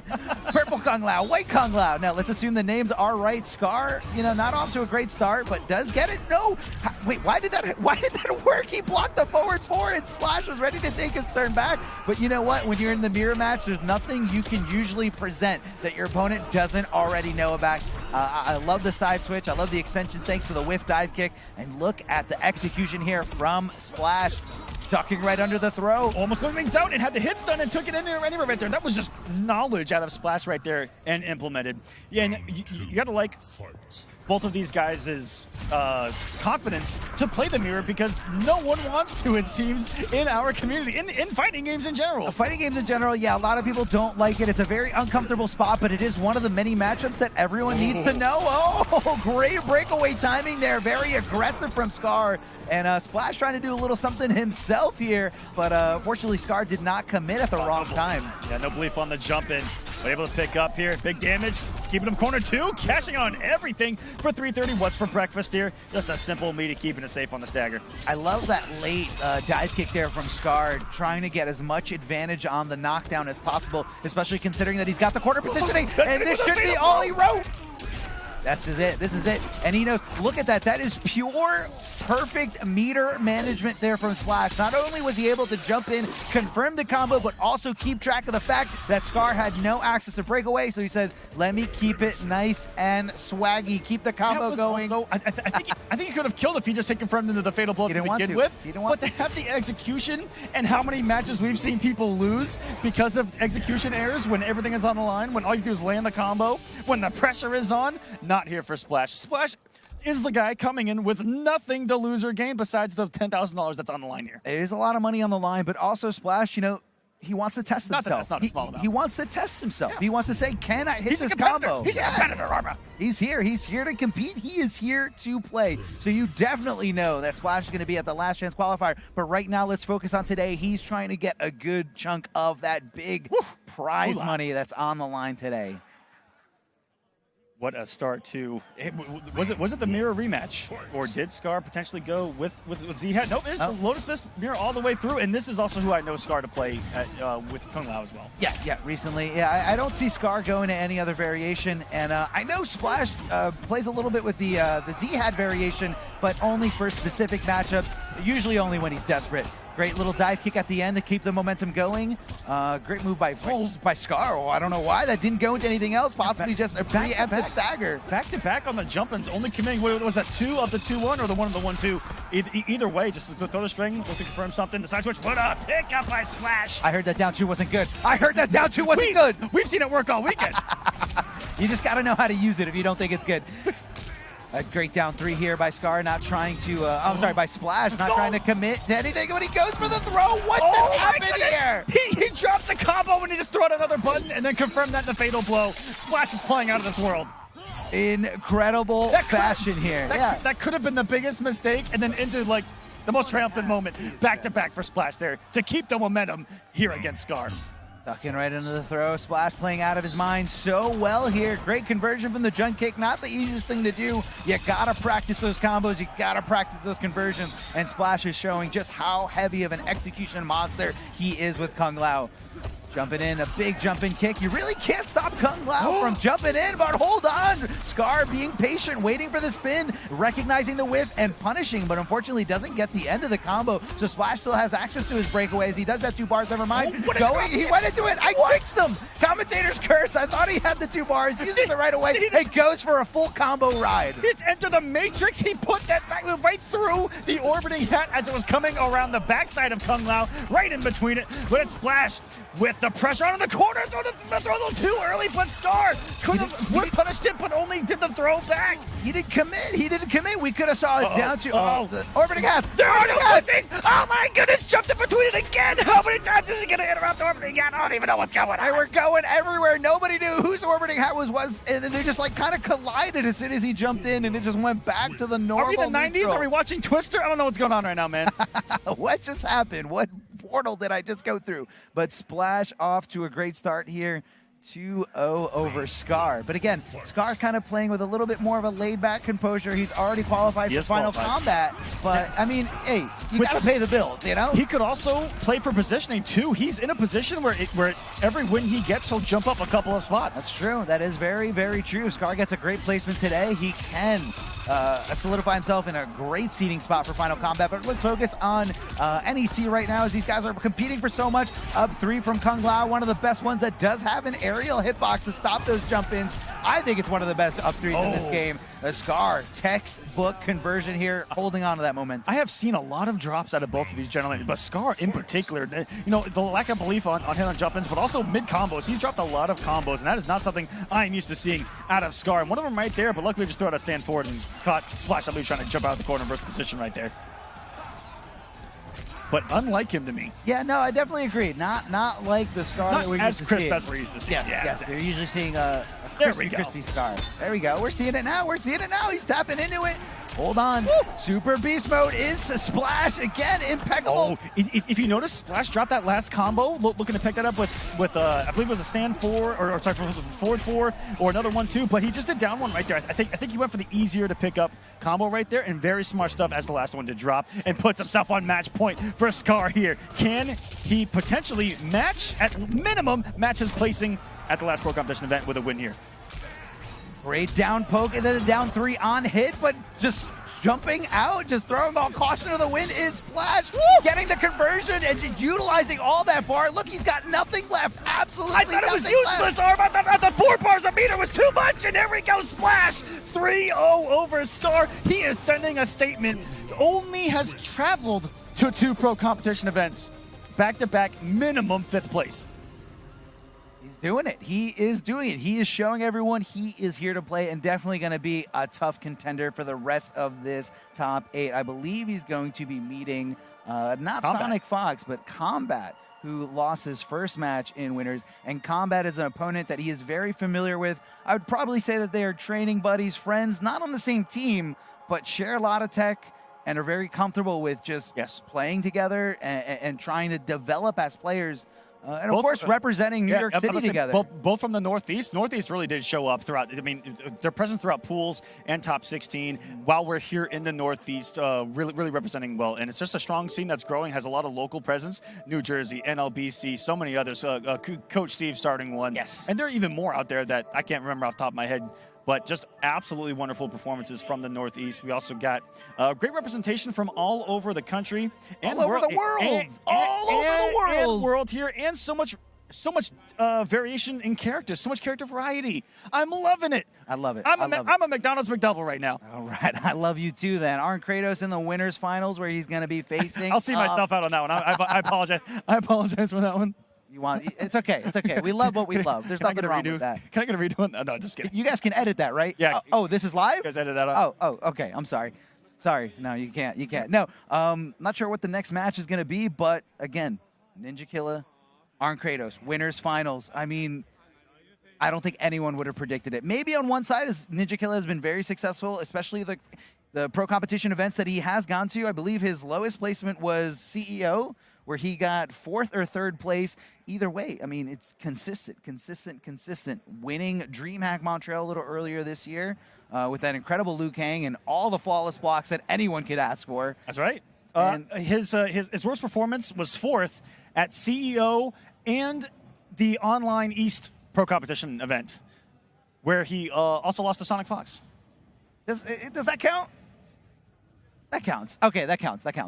No, but I mean, I don't think anyone saw Arn Kratos coming. I don't think Gur saw it coming when he lost to him in, I believe, in pools or right in top 16. No, that was pools. And Arn Kratos really surprising everybody, showing everybody he has what it takes. He has what it takes to be one of the best, and he's representing an entire country, the biggest country that there is. But that whole pool was just a masterpiece of upsets and why we play the game. Because losers round 3 was Gur versus Hayate. That alone was like, what? What just happened? One of the as soon as they were playing each other losers, you look at it even before they play, you're just like, one of these guys is gonna be eliminated from the tournament today, right now, in pools. That is insane. Also, if I remember correctly, I never rechecked it, so my bad there. But I believe Splash was sent to losers round 2 as well, and made the run back all the way. Yes, Splash did. He did go down. Pulse in his first match. Yes, in round 2. And Pulse, another New York City player that Splash is very familiar with. Yep. And I believe it was, if I remember correctly, Splash saying something about his equipment, his headphones, his personal headphones malfunctioning, and he didn't have sound. I don't know if that was an excuse to just blow off some steam, but he did attest the loss to that. Even though Pulse is a fantastic player, Splash was able to keep his head in the game, keep it strong, keep going steady, but Guys, hang on real quick. We're going to go to 8. We're a little bit less than halfway through. 2 players already eliminated from this top 8, and that is Scar and Dragon. But we still have 6 other top-tier competitors here ready to duke it out for that money, for that glory, and, of course, for those pro competition points. That is right. Gotta go move on to that final combat, but let's focus on today. Today, the dark horse of the tournament, Arn Kratos, coming all the way from Mother Russia, defeating opponent after opponent and defeating one of the most dominant players. Close set after close set. Every nail-biter, every single set was a nail-biter, defeating Sonic Fox in the first round here in the top 8 and able to secure his place in the winners finals, where he is guaranteed 3rd place if he loses his next 2 matches. But we're going to be focusing here. And this is a very interesting... Oh, no. What happened? Sonic is here. Oh! What is this? This is Rose Ball. Remember Rose Ball in Street Fighter 4? This is Rose Ball. I remember doing that with Nightwolf back at MK9 for like 30, 45 seconds straight. Having some fun up there. Oh, yeah. And you love to see it with these competitors. Longtime friends, longtime adversaries, also having fun. It's awesome to see. Well, it's going to be Cassie versus Collector. Sonic Fox versus Samij here. Loser going out at 5th. So much on the line. Well, if you do love to see everyone having a good time, but if you are one player in particular, and that is Jelly Jiggler, a.k.a. Tweety, you don't want to see Sonic Fox all smiles up there when Tweety knows that Sonic Fox is responsible for securing Tweety's spot here in Final Combat. If Samij wins, he's in. I'm here to He's in. fight, not He's in. model. Parts of you are valuable. Round 1. Fight. nothing but Collector from Sonic. The proclamation heard around the world. Around the Twitterverse, everyone saying no, Collector is still bad. Collector is not the character that you think he is, but Sonic Fox proving everybody wrong right now. Great lead here against Samij. Kind of just trying to see if Samij is trying to jump to avoid that mid command grab, because that's the only way you're going to be avoiding that mid command grab right there, as he just stabs Cassie Cage right in the chest there with those 2 knives, thanks to those extra arms, those extra limbs on his back. Oh, baby. And the unsafe but anti-counter poke set up there, too. That's just going to keep you guessing off of that down 1 throughout the rest of the set. And these are just the mind games on top of mind games that Sonic puts on the screen, trying to anti-air a jump kick a little too maybe late on that stand 1 attempt. But Collector stand 1, I don't know if I've seen it as a real consistent anti-air, but hey, this is Sonic. Yes, it is Sonic, and a great teleport confirmation here. Gonna be going to a little side switch thanks to 1 amplification of a bar. Great blocks here back and forth, but Samij getting a little risky, throwing caution to the wind and just jumping in as soon as he possibly can. The patience by Fox and then making the approach, but Samij ready for it after the down 3 with the remind games on top of as well. Oh, here we go. Massive crushing blow. Health lead now. Pretty dominant for Samij outside of the forward 4, but without Yas Queen doesn't really have that strike from that distance, that reactionary punish that he had versus Dragon earlier on. Yeah, instead you're going to be seeing, a few more low shots, a few more zoning options, but a little questionable of a decision here, considering that Collector does have access to a teleport that can punish any zoning attempt that you try to put on the screen. So Samij looking great, able to tie it up here 1 round apiece. Sonic Fox sweating a little bit here. This is where the only changes to Digital Soldier, the only real big ones, are really going to come into play, because she's not going to have that safe side switch guaranteed on block. Correct. That is a good thing to point out here. And what you're going to be seeing coming into play, a little low shot here. Cancel from Sonic Fox, but it doesn't go challenge here by Samij. Samij instead just backing up, knowing he had a life lead. Never mind. Kiss that life lead goodbye. Kiss those 2 bars goodbye. Breakaway. This is party time. Sonic Fox is going to find the knockdown here, and they're going to be able to just go for command grabs, go for string, but Samij with no fear decides to wake up down 1, get the momentum shift, and just back off, possibly trying to just zone away, but I don't think this is the strategy to go for.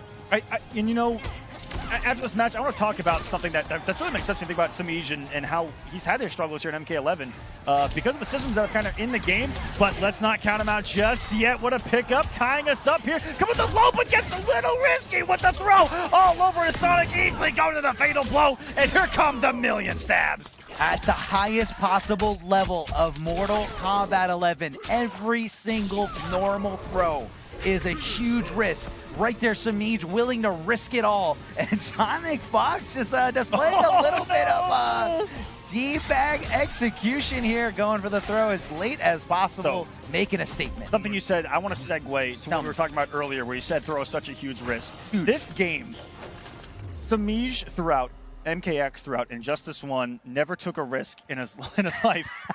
Here in MK11, the game itself almost forces you to take risks. It really does. Like even throw it forces you to take massive risks. Keep that in mind. And I think that's maybe what caught Samij, a little off guard competitively.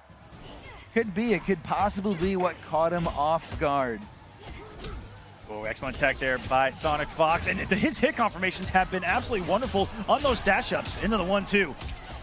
And here we go, a little command grab from the Fox, knocking him down, taking advantage of the Oki, but the slight delay from Samij and waking up with those buttons. A little mistimed or not calculated correctly. Meaty from Sonic Fox was not able to stop it. Gonna go with the down 2 for a lot of damage here.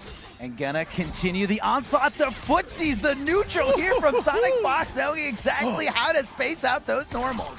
Right back at you from Samij too, just a dropped combo, throwing out another risky throw, but working out this time, just 14%. And the easy side switch from Collector, having to teleport here and back in the pack. Easy, easy, easy. A forward 3, Samij looking for the whiff punish, but didn't get there in time or didn't reach where he had to reach to stop the rest of that string from coming out. Sonic Fox getting away with a lot of these pokes here. Just whip. You don't want to whip forward 3 at the highest level of play. And that right there is what a command grab character opens up, is down one special. Because you're so afraid of either command grab. Either a tech throw or off of the hit stun that he can jail off of, also having the mid command grab. That is such a good game in MK11. Little low shot from Cassie Case. Do it! He threw it! Nothing. Not connecting. It reminds me of Kung Pao with Betty swinging the chain. Swinging a chain? Swinging it. Okay. No? Okay. No, I remember. I remember. Okay. I didn't smile hard enough. But here, a little back throw from Sonic Fox. Throwing Samij a little bit closer to the corner. And again, always worrying about position. No matter what fighting game you're playing, you always have to worry about the corner, because you can immobilize your opponent with so much limitations of real estate. Well, I was supposed to be a down 2 Just a little bit here. Gonna hit confirm. Beautiful side switch by Samij, leaving him in a standing position, giving him no access to wake ups, but just backing off. Doesn't want to take the risk. Oh, speaking of risk. You know what? A throw cost him game number 1. Has thrown so many throws here in game number 2. But that's the thing. That's a counter to the adaptation. Is my opponent thinks I'm not going to throw again because it costs me everything, but maybe I'll throw again. You thought I'm a machine. You can't outthink a machine. Or can you? I think a machine can't outthink you, but let's see. Let's see Samij. I think Samij is a cyborg. Great up to Collector is some of the best wake-up attacks, especially that up to. That Mace's hitbox is just so massive. Getting the command grab here. It's a reversal, and it ended up being a punish between the gap of the shot. You saw one weakness of Digital Soldier 2 in the corner, unable to get the combos off the low shot. Just a little too close there. Miscalculation out of Samij. Converting perfectly here from that high down 2 into the down 1. Whipping the command grab, not anticipating the delay wake up or possibly mistiming it was Sonic Fox. It's such a guessing game of the active frames of the command thrower, right? Yeah, you really have to guess when they're going to do their wake up. Otherwise, you're going to be sitting there whiffing for days, just like we saw. Whiffing for days. The mace being tossed out there over and over again. A great zoning tool, a great zoning normal, just kind of keeping away, not putting Collector at too much risk, but, there's always that chance of that crazy jump in, but hold on, hit confirming, not going to be able to, he dropped that, that was his opportunity, if he loses this match, he has himself to blame. Sonic Fox has no access to breakaway. What's going to happen? That could have been his only opportunity. What's going to happen here? Chip territory, only one more is going to do it, but he has himself punishable, the breakaway, it's not going to do it, Sonic, absolute robbery here, but you cannot blame anyone else but yourself in that situation. He drops the match-winning combo right before his eyes, and he was just so sure that Sonic Fox was not going to be ready for that stray shot.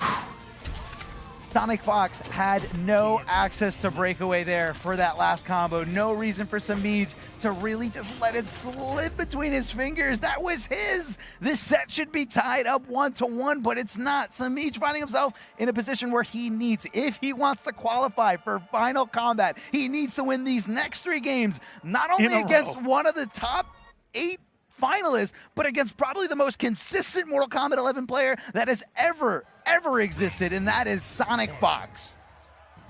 Tall order. Tall order from a mistake like that. And it hurts. Getting trapped in the bola. Sonic Fox off to an incredible lead here. Dominant, completely dominant. Both players access the breakaway. Gonna have no bar at all. Not gonna be able to break away from this. Gonna have to eat all this damage. Restand situation just taking over and over again. Stand one, stop. Stand one, command grab. Samij's not ready for the second one. It was the no mix-up. Mix-up. He did the same exact thing.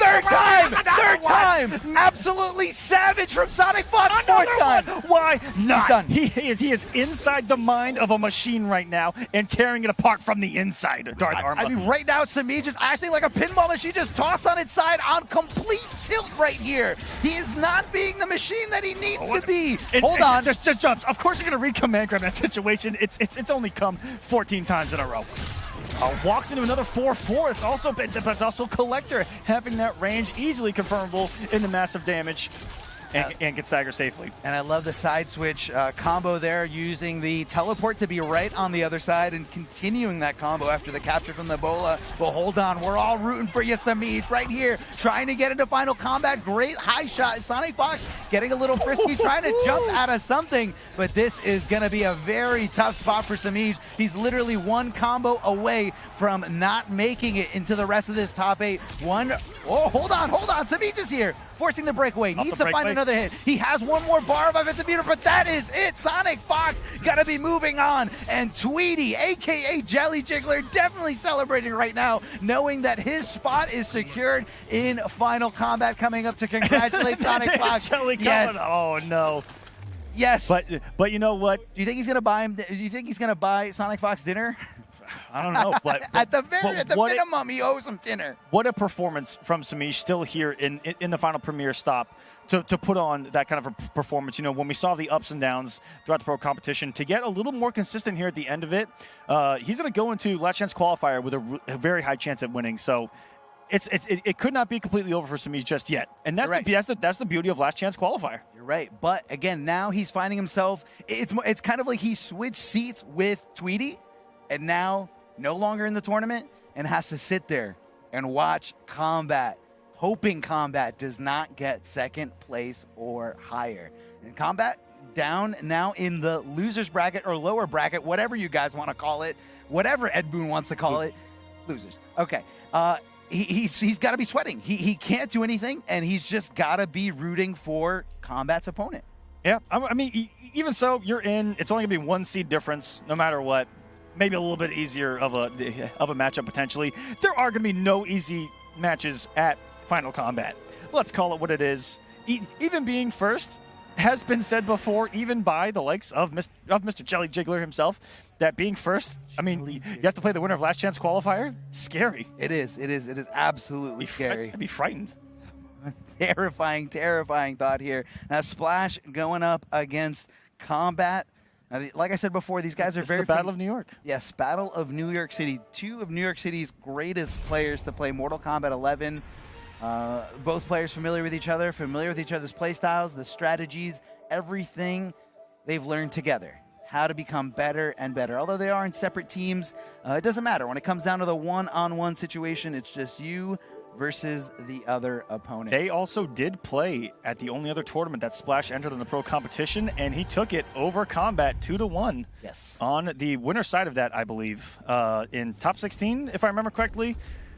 There's a lot of brackets in the world, ladies and gentlemen. It's pretty hard, but I'm pretty sure that it happened right then and there. But I know that Splash did take it over Kombat, and got to be feeling confident here against him. Yes, definitely confident. Whoa, I see. Hidden select. Not even requesting a blind pick, which is the safer route because you could mess up the hidden select. But I see Kombat locked in on Raiden. He has been playing Raiden since day one. I can actively say that. He was messing around with Raiden a lot, even back at Combo Breaker. Yes, he was.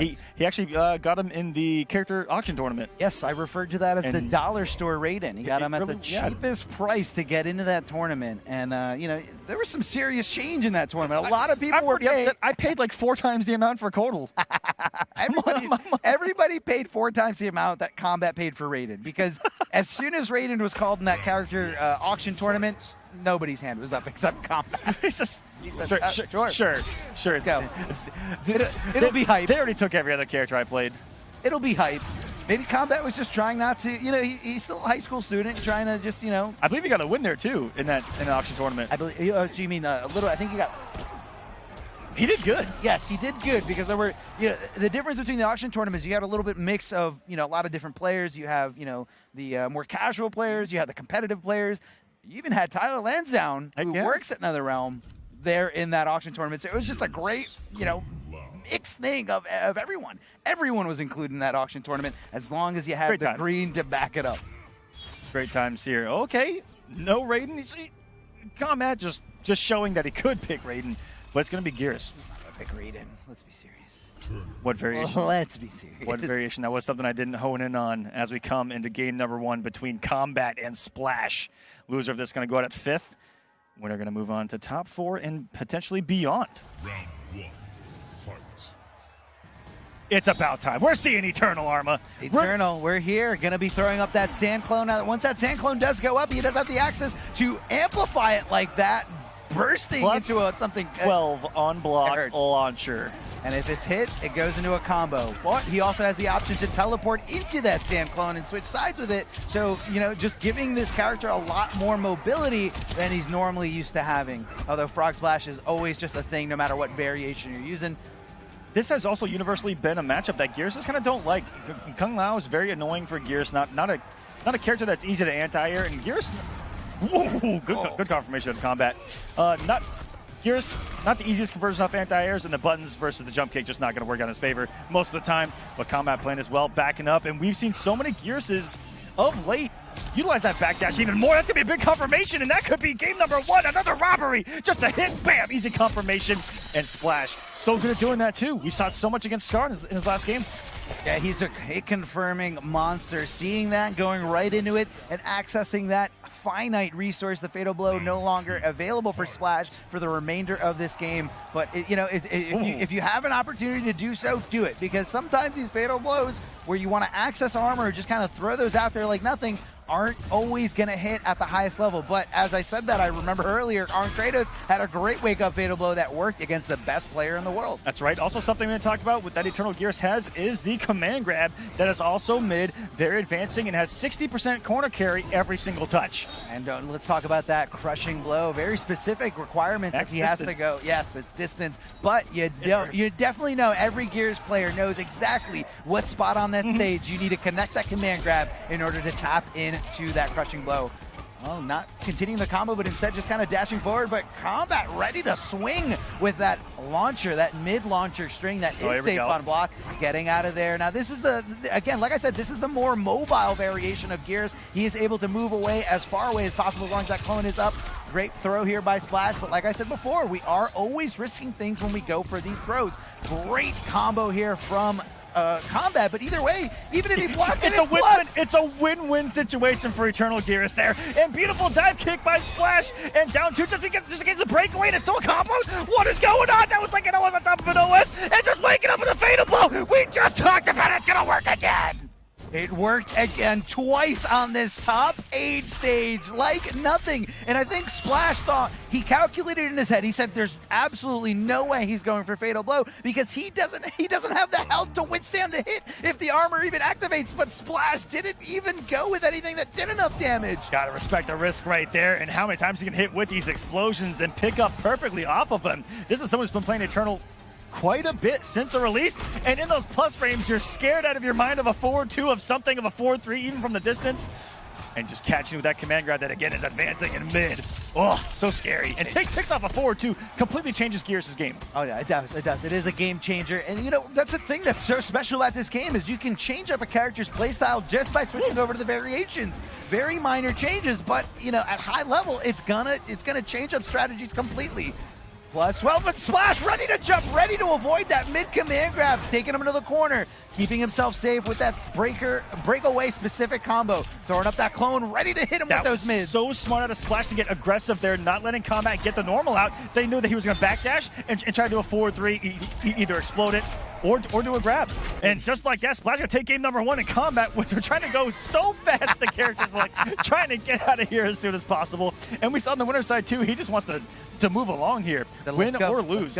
Let's go. Phenomenal. That was a game-winning jump by Splash, reading the command grab. And I would say even more on top of that, the read on Kombat when he put out the clone and backdashed, knew that he was going to get aggressive and try to follow it up with a lengthy normal, either forward 3, back 2, something, to try to generate that mix-up opportunity off of the clone, and he was the more aggressive in the situation and caught him before he could even do it. That was beautiful to me. What a call-out. Incredible call-out here. Splash getting really aggressive, and speaking of aggression, going to go risk that. Down to crushing blow. Splash had no choice but to break away right away because he didn't want to eat an entire combo, and we know the combo potential here from Geras. Maybe not so much in this variation, but still able to throw you in the corner and just oppress you with command grabs and command grabs, carrying him like a baby over to the other side of the stage. One of the coolest throw animations, I think, of all time. You just, the Here we player, go. He just into the corner, so helpless. Coast to coast in 4 seconds. So fast. 2 command grabs is all it took. I mean, when he's carrying the character, he just looks so helpless, so pathetic to not be able to move from the grab. A forward throw here from Splash, trying to mix it up, not going with the obvious route with the back throw for the corner positioning, because he says, you know what, I'd rather stay away from this corner because I know how tough it is to deal with Geras, and I know that if I'm in the corner or anywhere near the corner, Geras' command grab is going to be doing a little bit more damage as the wall's going to come up at the end of the animation. 150 every single time, and it's such a beautiful knockdown that he can truly meet you. Can Geras in that situation and potentially just throw you again, mix you some plus frames. Good patience there. This time out of Splash. Catching the counter poke on the orbital head to the corner. We go for Splash. Nice little pokes there with a down 4, that down back kick. Okay, yeah, just checking them. Again, not trying to take too many risks. Trying to, going for the regular throw. Kombat keeping the corner positioning. Again, Eternal Geras has access. Never mind, he's backing off. Throwing up the clone. Said, come on, come at me. I'm doing something. Teleport. That was scary. That's a great interactable in the corner. Whether you want to use it offensively or defensively, you can use it to just jump off and get away, get out of dodge, get out of there cleanly. Not easy to pick up off of max distance stand one anti-airs with Geras, and I'm shocked Kombat was able to do it. One of the best players in the world for sure. Absolutely here. Hammer time. Throwing up the clone. What's he going to do? Again, and this is that scary situation of he can explode it, he can be forward 3, he can dash up forward 2, mix up, dash up, grab, anything. Kombat is in the driver's seat. Splash trying to get risky back at Kombat with the raw fatal blow that worked earlier and tying things up. Looking so calm and collected as Kombat here, and fatalitying on the first win. Trying to send a message. Make watch. He cannot press start. He cannot go away from this screen. He has to watch this character get its brains knocked out of their skull by Geras. Not a good feeling, and especially that, not the last play that got him, but the play before where Splash desperately went for that fatal blow. That was just Kombat throwing out the bait and Splash biting harder than anything, clenching on and just saying, give me this raw fatal blow. That's definitely not a good feeling going into this game number 3. I mean, he got read like a book. And Kombat is just showing us kind of the book on Eternal Geras. I'm loving the utilization of the clones. I love that in a lot of situations of a lot of hit stun. It's more about backing off and setting up for later on with that clone. I also like that Kombat is taking this set. I guess the approach is a little bit different because Splash is a Kung Lao loyalist. He does very rarely will he go to another character, but Kombat, you know, he is ready. He says, I know you're playing this character. Even though I lost the first game, I am not switching away from it because I'm confident in my pick. And that pick is Eternal Geras here. Beautiful down 2 to anti-air the jump attempt here from Kung Lao. But again, we know these. Oh, down 2 crushing blow. We've been seeing that a lot. He just felt that one. I felt it too, apparently. I felt it in my chest. I saw you jump up. I thought you were going to hit the ceiling. Because it was so quick. It was as if he knew like a stand one was coming instantly. Out of Splash there. Now Kung Lao does some big boy damage and right into the fatal blow. And all that defensive bar is going to be gone here as what is going to be on the knockdown at this fatal blow out of Splash. Yeah, the fatal blow this not could enough. Be a game winner. Decision. He's keep looking for for daggers. Gets the throw, but not going to be enough for the kill either, so we're going to put ourselves in the same position again. I think Kombat was willing to take that throw. What a play. What a smart decision there by Kombat. He was willing to take the throw because he says, I know crushing blow is not on the table. I didn't fail a throw tech attempt. And I know that I have more than 14% left, so I can take a throw and still have one more guess, one more play to clutch this out. What really scared me there was the fact that it looked like he did wake up forward dash cancel throw. So he really meant it. He again, Kombat just sticking with his guns. Here we go to the corner. Is this going to be it? It's going to be a 300. Oh, it hurts. It hurts so much. Double damage here and the corner positioning. But Kombat says, you know what? This is a good enough life lead. It's a little harder to tell on the tournament stage. I was second guessing it a little bit. And here we go back to the corner. Look at that knockdown. It's so beautiful. I would get really aggressive there because of that interactable. We've seen Splash utilize it so much. And another read of a high from Kombat. And he's going to go up 2-1 now. Splash going for so many throws. If you look back, I feel like if someone has the statistics on the throw attempts from every player in this top 8, I think Splash is going for a lot more throws, and Kombat knows that. Whether that's him adapting the situation right here live before our eyes in top 8, or maybe an assessment that he made when these guys were practicing together or where they've played each other in tournament before. Like I said, these guys go to a lot of local events. Next Level Battle Circuit, Coach Steve's tournament in the Bronx, and of course Mortal Kombat New Jersey in New Jersey, so these guys are very familiar, whether that's a competitive setting or a casual setting. So could be Kombat saying, also, Flash, I know you're going to keep trying to throw me. No matter how many down twos I hit you with, you're going to keep trying to throw me. It's also built in with Kung Lao, right? That's actually the character right there. It's strike throw. We see it for Foxy so much throughout the pro competition. So many other Kung Laos, because the character doesn't have built-in mix-ups in that way. So how do you open someone up if you don't have an overhead or a low, or if you don't have phenomenal staggers trying to catch people pressing buttons? To open someone up, to get them to press buttons, you have to utilize that throw. And I think that's why we're seeing it so much out of Splash, because look at that. There's no real mix-up there, and it's Kombat probably making a read on the throw and gets the throw himself. That's it, the counter. There's just so many layers of mind games here. Great. Oh, hold on. I think he was not sure what not sure what Splash was looking for there. That's a big punish. That's a big punish. No, he didn't. It was a big punish. Drop that Splash to the corner. We go. All right, he's going to aggressive. He has not gotten aggressive off that knockdown once. Because he knows it's not worth it. He knows that a slight delay wake up or a long delay wake up into wake up buttons from Kung Lao means so much damage. Kung Lao is a high risk, high reward character in the hands of most players because they know I can really hurt. By doing these unsafe things, I can really get a lot of damage. Well, certainly is. Tries to get the ticket off the stand too, but Splash taking the hit sometimes against grapplers. And I hate to say this, take the hit. Take the hit. Sometimes you gotta take the hit. Big jump in Frog Splash, but a little slight delay from Splash, I believe. Frog Splash on Splash. And watch this. Back up clone. Okay, just puts up the clone immediately. He dropped it. That was the first time that he spaced it that way, and it worked out so well for him. Just a rare drop. Gotta mix it up. Gotta mix it up. A lot of money on the line. Doesn't matter if you're in Final Combat or not. These guys want that money. They want that cash. They want to get paid. He took the hit again, and Splash is in the driver's seat to try to send us to another game, number 5 of this top 8. Splash's gameplay is so explosive right now. I mean, he can go from getting bodied. He can go from getting bodied to bodying himself, just putting Kombat in a body bag right now. This is absolute mayhem. It's just swinging back and forth. He went underneath one of the most active fatal blows in the game. He knew.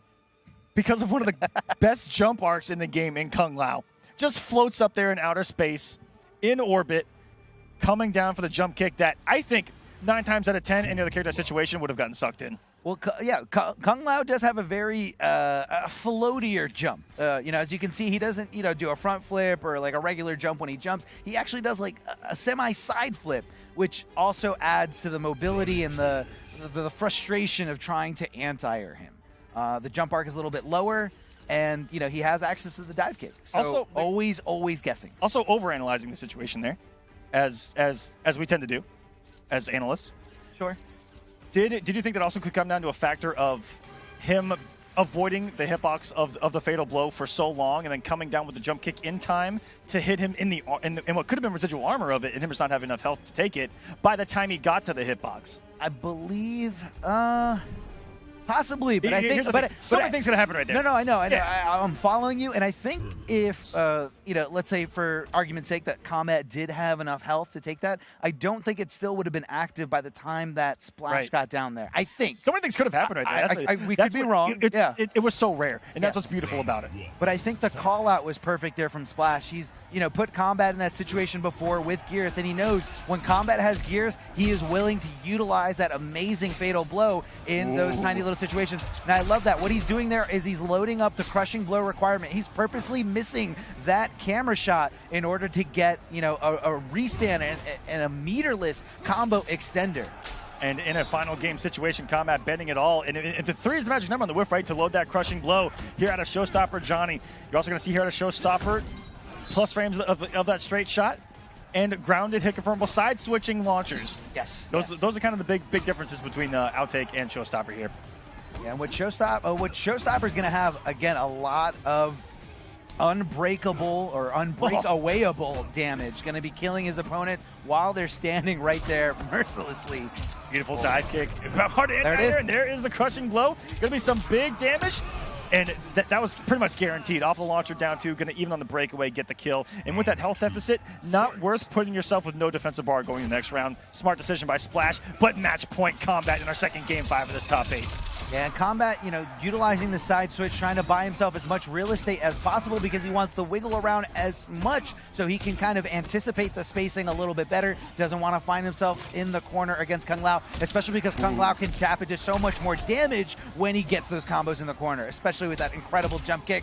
What a hit here from Kombat. And again, trying to sniff out that breakaway and leaving a little bit of damage on the table, but I don't think that's a good decision here from Splash to hold on to it. Oh, that's going to be good for him. Should be the breakaway coming from Kombat. No, he's going to believe here, it looks like. Already a lot of damage there. Was his turn? And Splash, he kind of forced the buttons there with that slight movement in the backdash. Now this is very scary, I was about to say, because he's got Fatal Bro ready to go. Noble Kombat is going to move along on the loser's side. Guaranteed top 4 in a decisive game number 5, avenging the loss from East Coast Throwdown. And moving along against fellow New Yorker, okay. New Yorker Splash. I'm not one, so I wouldn't know what the terminology is. That's okay. That's okay. You haven't met enough of them to hear it, and if you hear it, you just don't. It's okay. Yeah. You ignore it. Either way, Splash, unfortunately, is going down to Kombat. Kombat with that clutch pick in game number 5, utilizing his right and his option to switch to another character. And he's a multiple character specialist, as you just saw right there, going from a very high level Eternal Gearus to Showstopper Johnny Cage. Johnny Cage was one of his first mains that he really came on the scene with, winning online NA East on the pro competition against Sonic Fox with Johnny Cage. That's right. So that is right. He's been winning with that character for actually quite some time, and one of the first to really burst onto the scene with the character still on display. You like to see that too, having that pocket character that's your tried and true. That's been there the entire time. So congratulations to Kombat, moving along. Still not over yet. And guys, as a reminder, if any of you on the PlayStation want to play from home, sign up for the Challenger Series now. Multiple ways you can sign up. You can sign up through your PlayStation. I believe you can hit your little center button on your PlayStation. It'll take you there. Also, PlayStation.com. Hit tournaments. It'll take you there. Click Mortal Kombat. It says sign up. Yes, very easy to sign up from the in-game UI. All you guys got to do is boot up Mortal Kombat 11, your favorite fighting game. And, of course, for more, just to be up to date with more and more anything esports, be sure to follow NRS Esports on Twitter.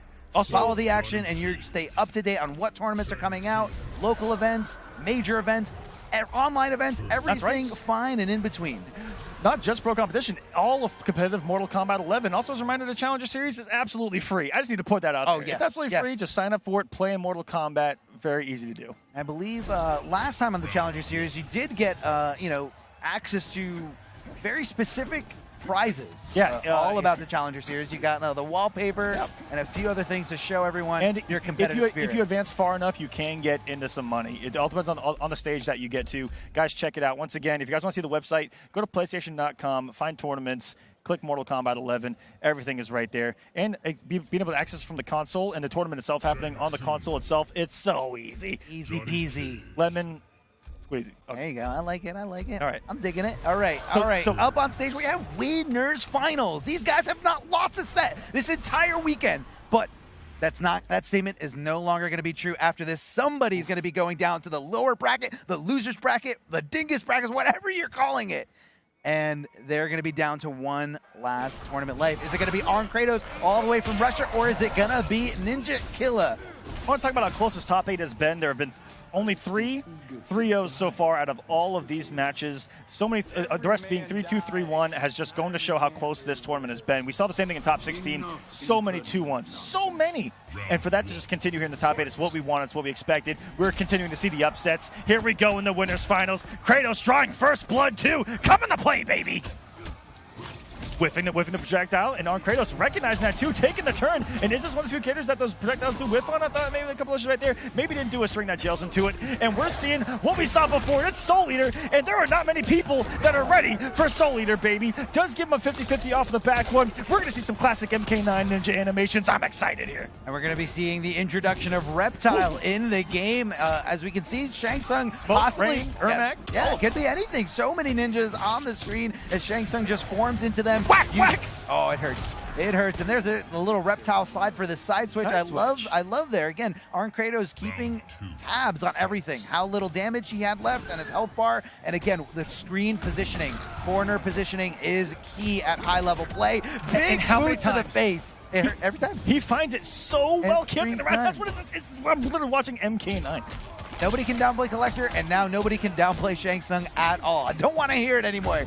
Arn Kratos did this all with just 2 variations from Shang Tsung because the second one is absolutely useless. Also a character that everyone abandoned ship on when they nerfed 20 damage on him. Oh, 20 damage! Abandoned ship!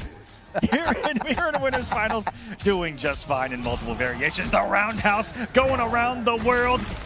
Going off multiple bars of meters, drops the combo. Oh no! You don't want to do this. That would have killed. Not like this. Don't do this to Ninja Killa. Don't give him the opportunity. Do not give him the opportunity. Here we go.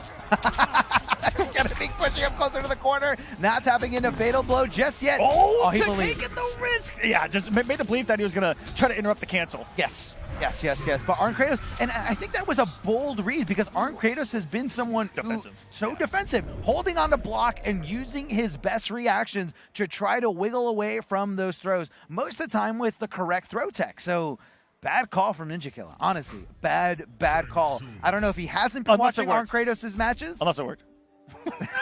But it didn't. Hindsight is 2020. I saw what happened. It didn't work. No. But seriously, like just analyze it. See what Arn Kratos has been, how he's been playing. But I think possibly Ninja Killa's just like, I don't need to watch his matches because he's not gonna be Sonic Fox, and he did with Wake Up Fatal Blow. I saw Sonic before this top 8 practicing against Soul Eater and the mix-up off of back 1. That's back 1 Reptile Slide and back 1 2.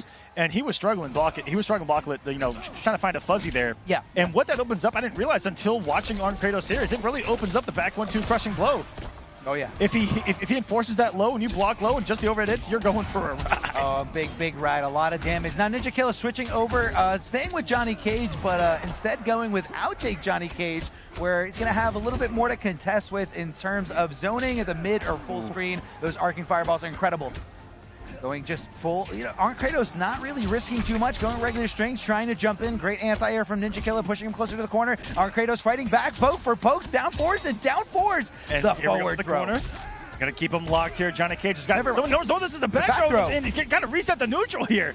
But that is the heart of the tech, and here comes the smoke screen. Hello, baby. The old school shake. Get the projectile out of here and close the distance. But Ninja Killa is able to fight his way out of the gap closed by Arn Kratos there. Perfect punishment of that overhead. The short hop overheads are all unsafe, but the tight, it is very tight window for the punishment. And Ninja Killa displaying he's able to do it on the fly as soon as he reacts to it. Straight skulls because he doesn't have access to the up skulls in this variation. So keep that in mind. Oh, reptile slide. You always want to keep that in mind when his back is up against the corner because of the side switch ability. Ninja Killa probably learning to adapt to this, giving him a side switch of his own with a back throw. just stopping him from doing anything, trying to jump away. Arn Kratos being very, very passive here, trying to block. And right there, the defense is insane. His ability to throw tech is insane. Oh, and you're utilizing the tool so well, that jump kick being so mean. Look at the pushback on that. Into the roundhouse cancel. Don't know how to stand for even. Probably meant to be a down four. Easy confirmation here. And that's going to force the breakaway. This is a scary situation. And the pickup off of the Ermac slam. Catches up for 280. Down to getting that max damage.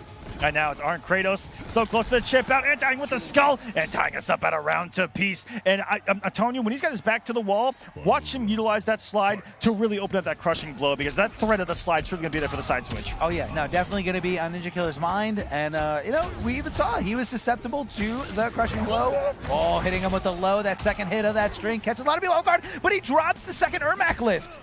Buff Ermac, I can see it on Twitter now. Buff my man's Ermac. Buff a character that's not even in this game. Escape fails. Arn Kratos did get the attempt, but did not guess the back throw. Instead, was thinking forward throw was coming. So again, gonna just take that into consideration for the next one. Showstopper, the Rising Star. Such a great move, especially when you amplify and keep it safe. Jumping in, but getting nothing. Yeah, no Ermac lift there. Didn't force the breakaway. Maybe thought the breakaway was coming in that situation, but the Ermac lift not even punishable.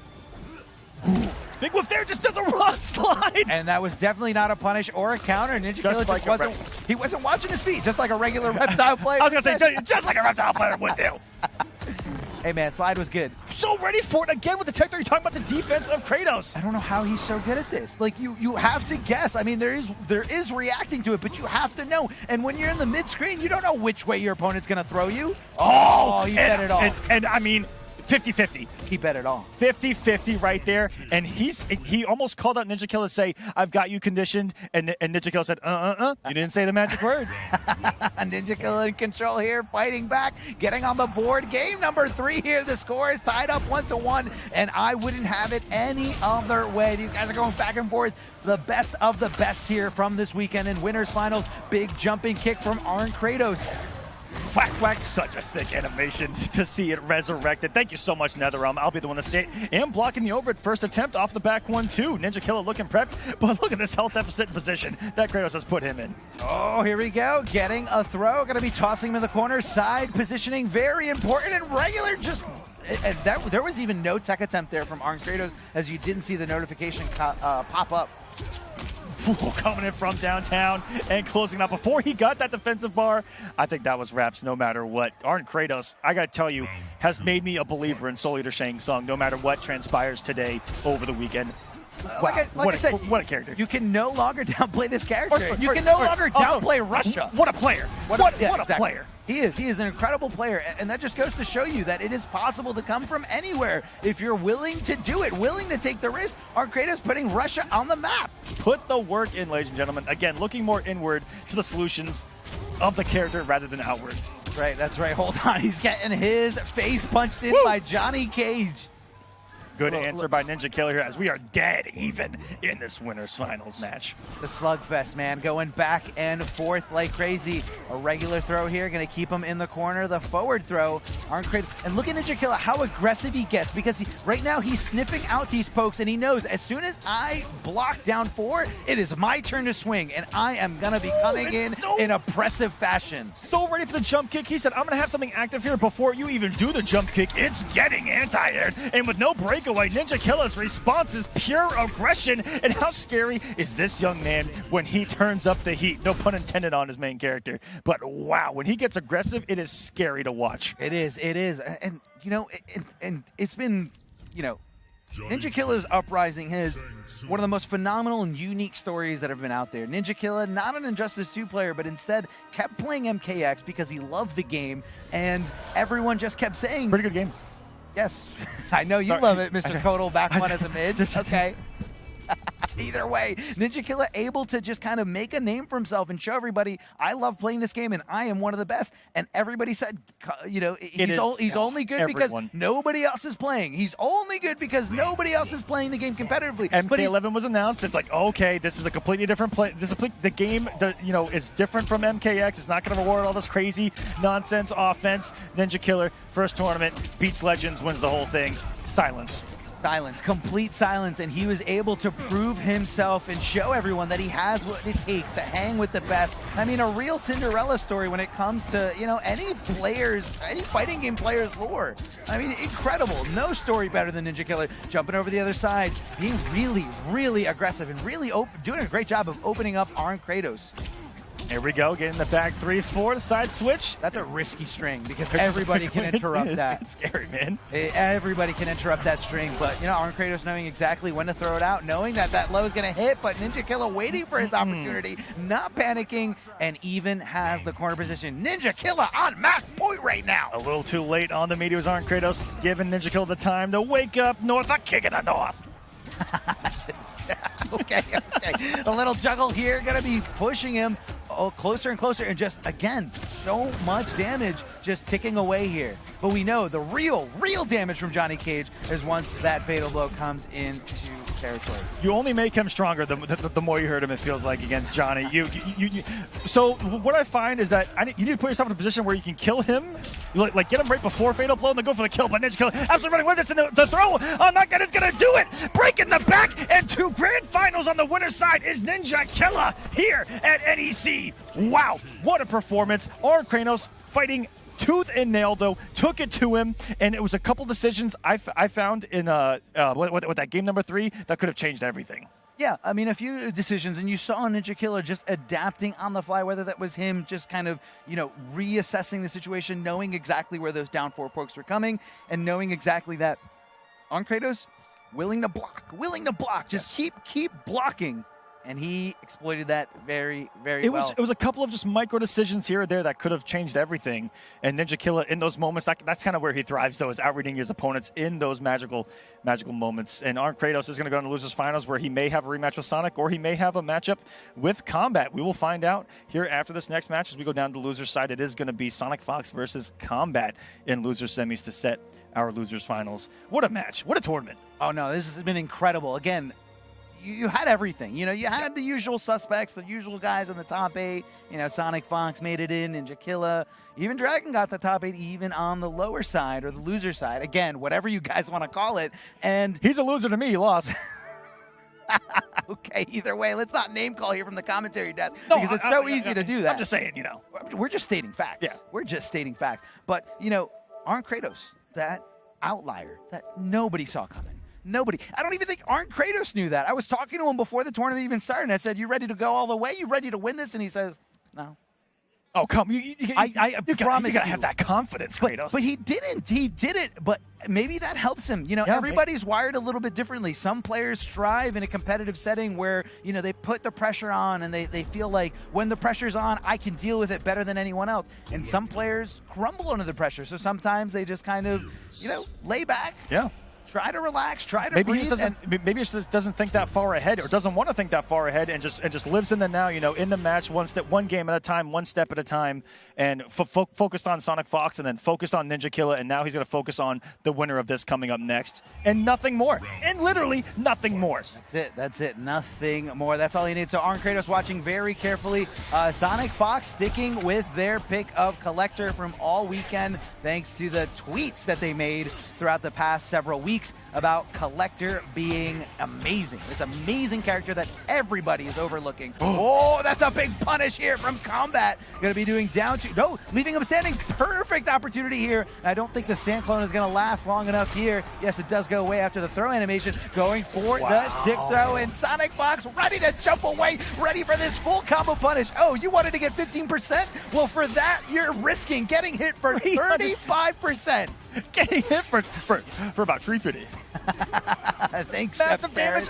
I don't know why Kombat would go for a regular throw in that situation either, rather than the command grab that also corner carries. Hey, he went for the throw. He went for the throw, and Sonic Fox was ready. Hold on. Here we go. Carrying him like a baby. Didn't get close enough for that crushing blow, but it's okay. Kombat backing off, as we've seen. Down to stopping anyone. Oh, man. And you know, Kombat had the space there that against everyone else in this top 8 was throwing out the clones. Against Collector, that 4-3 is a threat any single time, and you never know if Sonic Fox has the I'm not even going to say that you never know if Sonic Fox has the reaction absolutely to punish you for it. Oh, yeah, absolutely has the reaction. I mean, you know, they've been playing fighting games for a very long time, and, you know, That forward 3, even though it's not the fastest forward advancing mid, but it goes so far and it's so useful, so much utility here, and Sonic Fox demonstrating it perfectly right before my eyes, right before everybody. That's right. You almost confirm when they see something that's going to miss. Go into the bola. You can just hold out the bola, cancel it, or you can just do the full string and be safe. I don't know about against Gears, though. Sandtrap may be a punish for it, so we'll see the mind games that could be.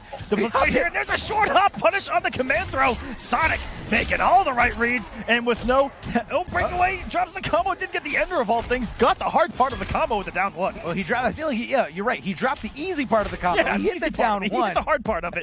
Either way, Sonic gonna go up 1-0 here. That collector is looking mean. So mean. Absolutely devastated here is Kombat. He's kind of just giving a little smirk. He wants to, like you said before, try to get up there in terms of seeding for Final Kombat as much, but also the closer you get to first place, the more of that pop percentage you get. That's right. And there is a lot of money on the line here for these players, so Kombat doesn't want to go down. The fight wasn't over. Now, right now, he's highlighting Baraka. He has been known to play a little bit of Marauder, and Baraka does have some useful variations. Is he highlighting 3, Bone Picker, or... he is currently over Marauder. I know he has a Berserker as well. He actually really enjoys Berserker, but he said it's very specific. Very specific matchups, but it looks like he is going with Marauder. Now, Marauder's going to have some extended normals with down forward 1 and down forward 3, and of course the down forward 1 extending the jump in punch from Baraka to perfectly complement that jump in kick. Yeah, the drop kick that nobody wants to deal with. So let's see if Collector can deal with it. Beautiful punish here by Sonic Fox, knowing exactly. Now, the reason why that's tricky is because Chop Chop has 5 different intervals where you can stop it. And Sonic Fox, they were ready. They were ready for that first interval. Kind of breaking the status quo that Chop Chop is not punishable. Showcasing it here. Oh, big damage coming out of Marauder, though. Already coming out the crushing blow. The bleed is on top of the 370. Don't get hit again. It's going to feel like forever. And he's going to let that Chop Chop rip.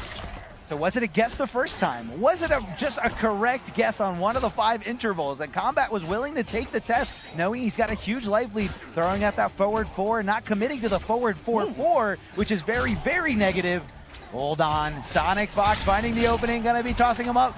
No breakaway. He decides, let me eat it. So risky. I think he thought that he was going to eat a fatal blow there. Maybe. Oh, he reacted to it. He reacted to it. Kombat looking for the down 4, and Sonic Fox says, eat this fatal blow. If you thought that I was going to do it before, I'm just going to do it to you anyway. You cannot escape long death.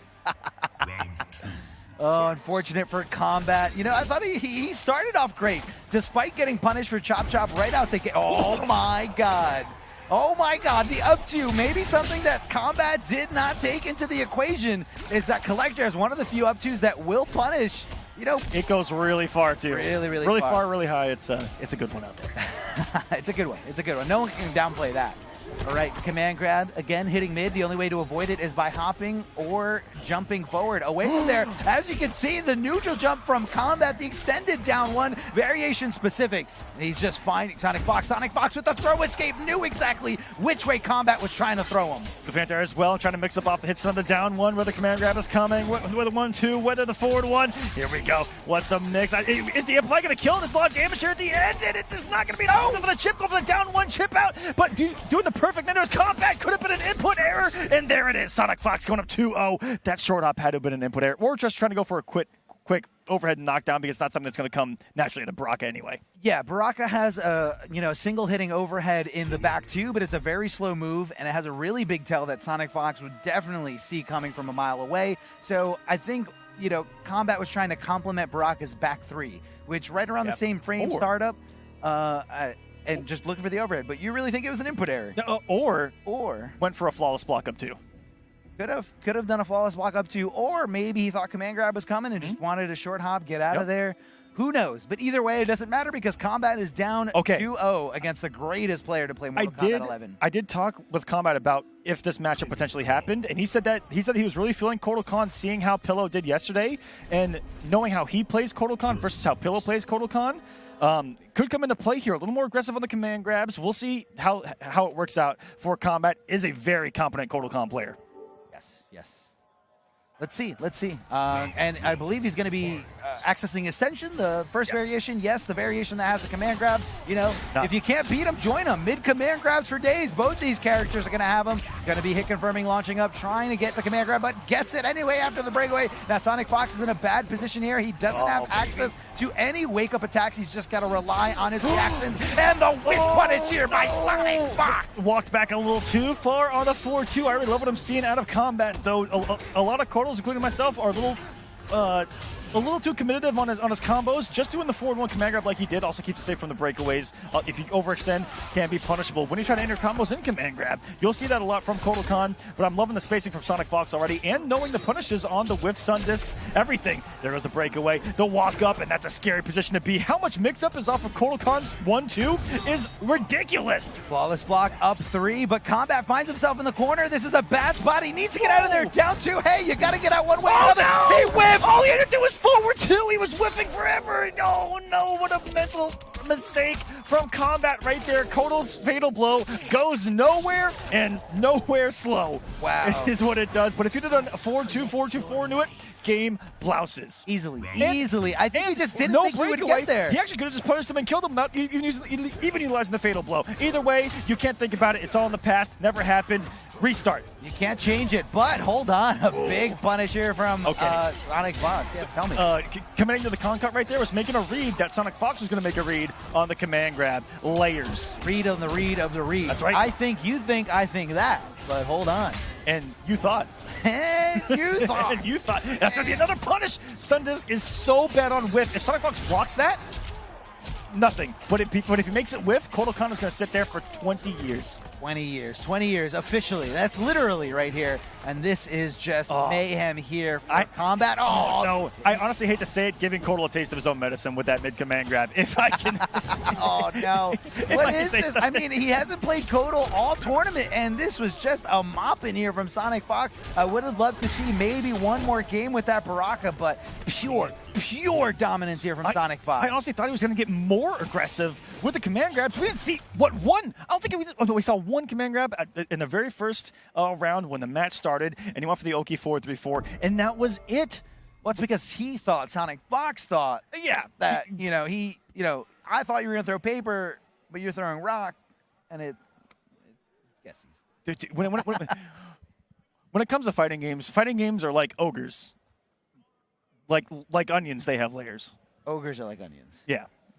And fighting games. Yeah, fighting games are like ogres that are like onions. But are all onions ogres? You could also say that fighting games are like onions. Okay. A lot of layers, guys. A lot of layers. Or like a parfait.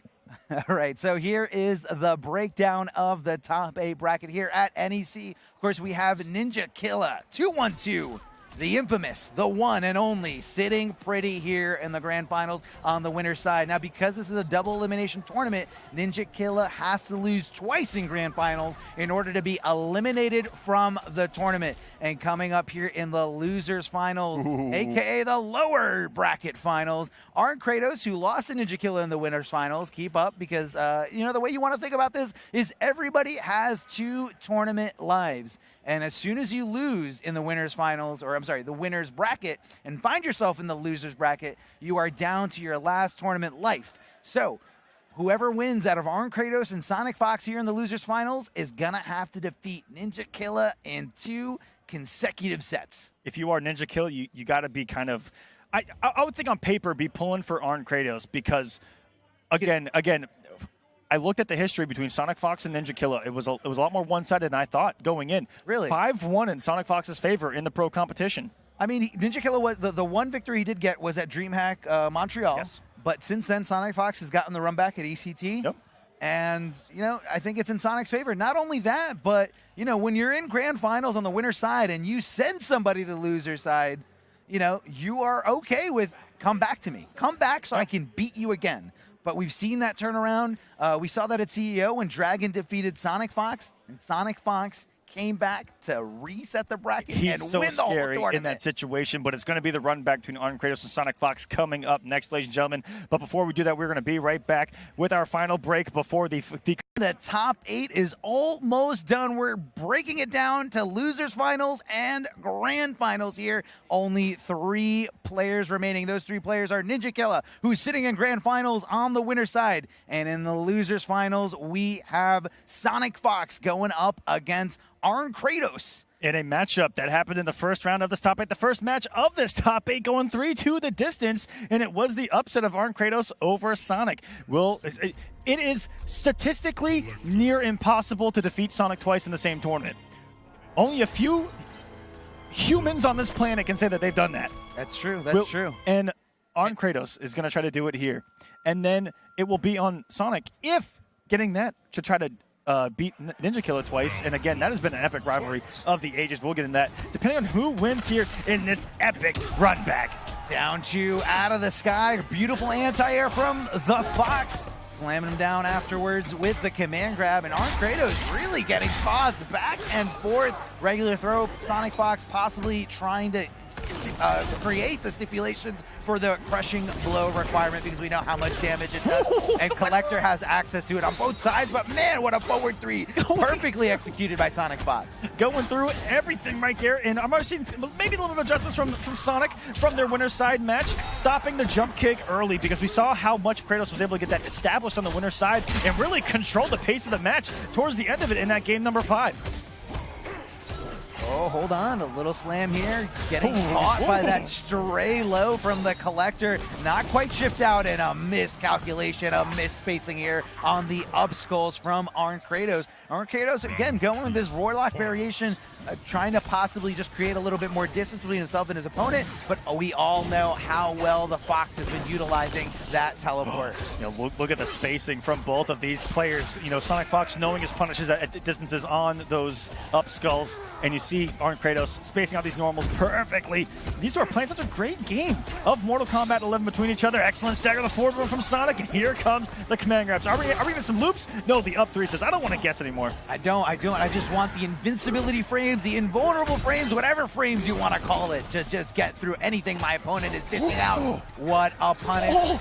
Did he just walk over to the side? He made it whip. He made it whip. He walked underneath it, entered the matrix on it. A little trade, definitely in Arn Kratos' favor because of the down 4 has so much hits done, getting a little bit of health back, but Sonic Fox just taking it all away and taking this game number 1. Arn Kratos up against the ropes with Russia completely behind him. The world's largest country is rooting for Arn Kratos to take down the best fighting game player to have ever existed. You can see the adjustments. You can see Sonic coming out at another level, it seems. And this is why it's so hard to defeat them twice in the same tournament. You've already given them all of this knowledge, and they have time to sit there, reflect on it, think on it, and possibly go back, lab it a little bit, and go, I got you next time. And just laugh it off. I mean, it's tough, though. Even though you're going down to the lower bracket, I mean, you have to understand why you lost, and you have to keep playing all these tough opponents. It's not an easy thing to do. Slamming them down here and just stopping Arn Kratos' attempts to jump out on Wake Up. Sonic Fox displaying perfectly how to keep your opponent grounded. Exactly, and has those options covered. He knows what to do when they jump. If they're grounded, has so many options covered at the same time. Found that with Collector, certain strings cover the most options more, and that's kind of the difference between Sonic Fox's Collector and every other Collector out there. No one else is trying except Sonic Fox. I mean, I don't know. No, but seriously, there are 3 different wake-up timings. Normal wake-up, slight delay wake-up, and long delay wake-up. Sonic Fox is covering all these and not letting him jump, not letting him get this crazy wiggle room at all. Down 1 to just keep him there, countering him, and Arn Kratos possibly looking for a throw, possibly trying to jump out there. But Sonic Fox keeping his bases covered. That's going to be a big punish here. Arn Kratos finding the open to put him at full screen, but Sonic Fox just wave dashing his way in, getting the crushing blow throw. 31% later, and you're going to see the mix-up Sonic Fox is implementing off of stand 1. So many times you saw command grab, and now trying to mixing things up with the forward 1, really keeping Kratos guessing here early on. The early breakaway, just going to reset the neutral here at 4-4 range, and on command, here it comes, and Sonic swiftly 4 straight rounds and a 2-0 lead here in the run back, and this is almost what Sonic Fox is known for. Yes, absolutely known for just being able to come back from the lower bracket or the losers bracket even stronger, knowing that more is on the line, the last tournament life available to Sonic Fox, because it's literally do or die. And Sonic Fox wants that money, wants that big chunk of the pot prize. Wow. This has just been a different match, it seems, from the winner's side. You know, it's everything going Sonic Fox's way. I don't know if it's just, you know, the information that Kratos gave him, and he's like, okay, I got the answers for it, or if the mix-ups have just worked. Because sometimes it could just be as simple as that, of just doing things a little bit differently, and it works. Yeah, and again, we mean information that Kratos gave him as in, you know, as information that Kratos gave them as in, you know, not literally telling him, but showing the tendencies. Showing him what he's going to do. Yeah, showing the tendencies and seeing how Arm Kratos reacts to things. How he pressures, what he does here on the stagger, what he does there. Sonic Fox with no breakaway is going to get some hefty damage here, and is, I would say, about 19 for 20 on that here in this top 8. So successful, very high success rate. Oh, look at what an anti-air there! It hurts! We haven't seen that all top 8, but Sonic Fox able to pull it off here. Aquaman just puking on the side of this commentary desk because he can't believe what just happened. That was a little nasty right there. I don't know what kind of mess you left on this floor, but either way, Arm Kratos looking to shake it off, getting the back throw, corner positioning, and just looking for his opportunity once that mace whiffs. Great throw escape there by Sonic Fox, knowing exactly which way he was looking to get tossed. No solely to mix-ups have come either, and here's Sonic again mixing things up. Regular throw, command grab. Oh, breakaway in the bolo too, and no fear whatsoever. Another escape failed, another 31% locked and loaded for Sonic Fox here on that regular throw.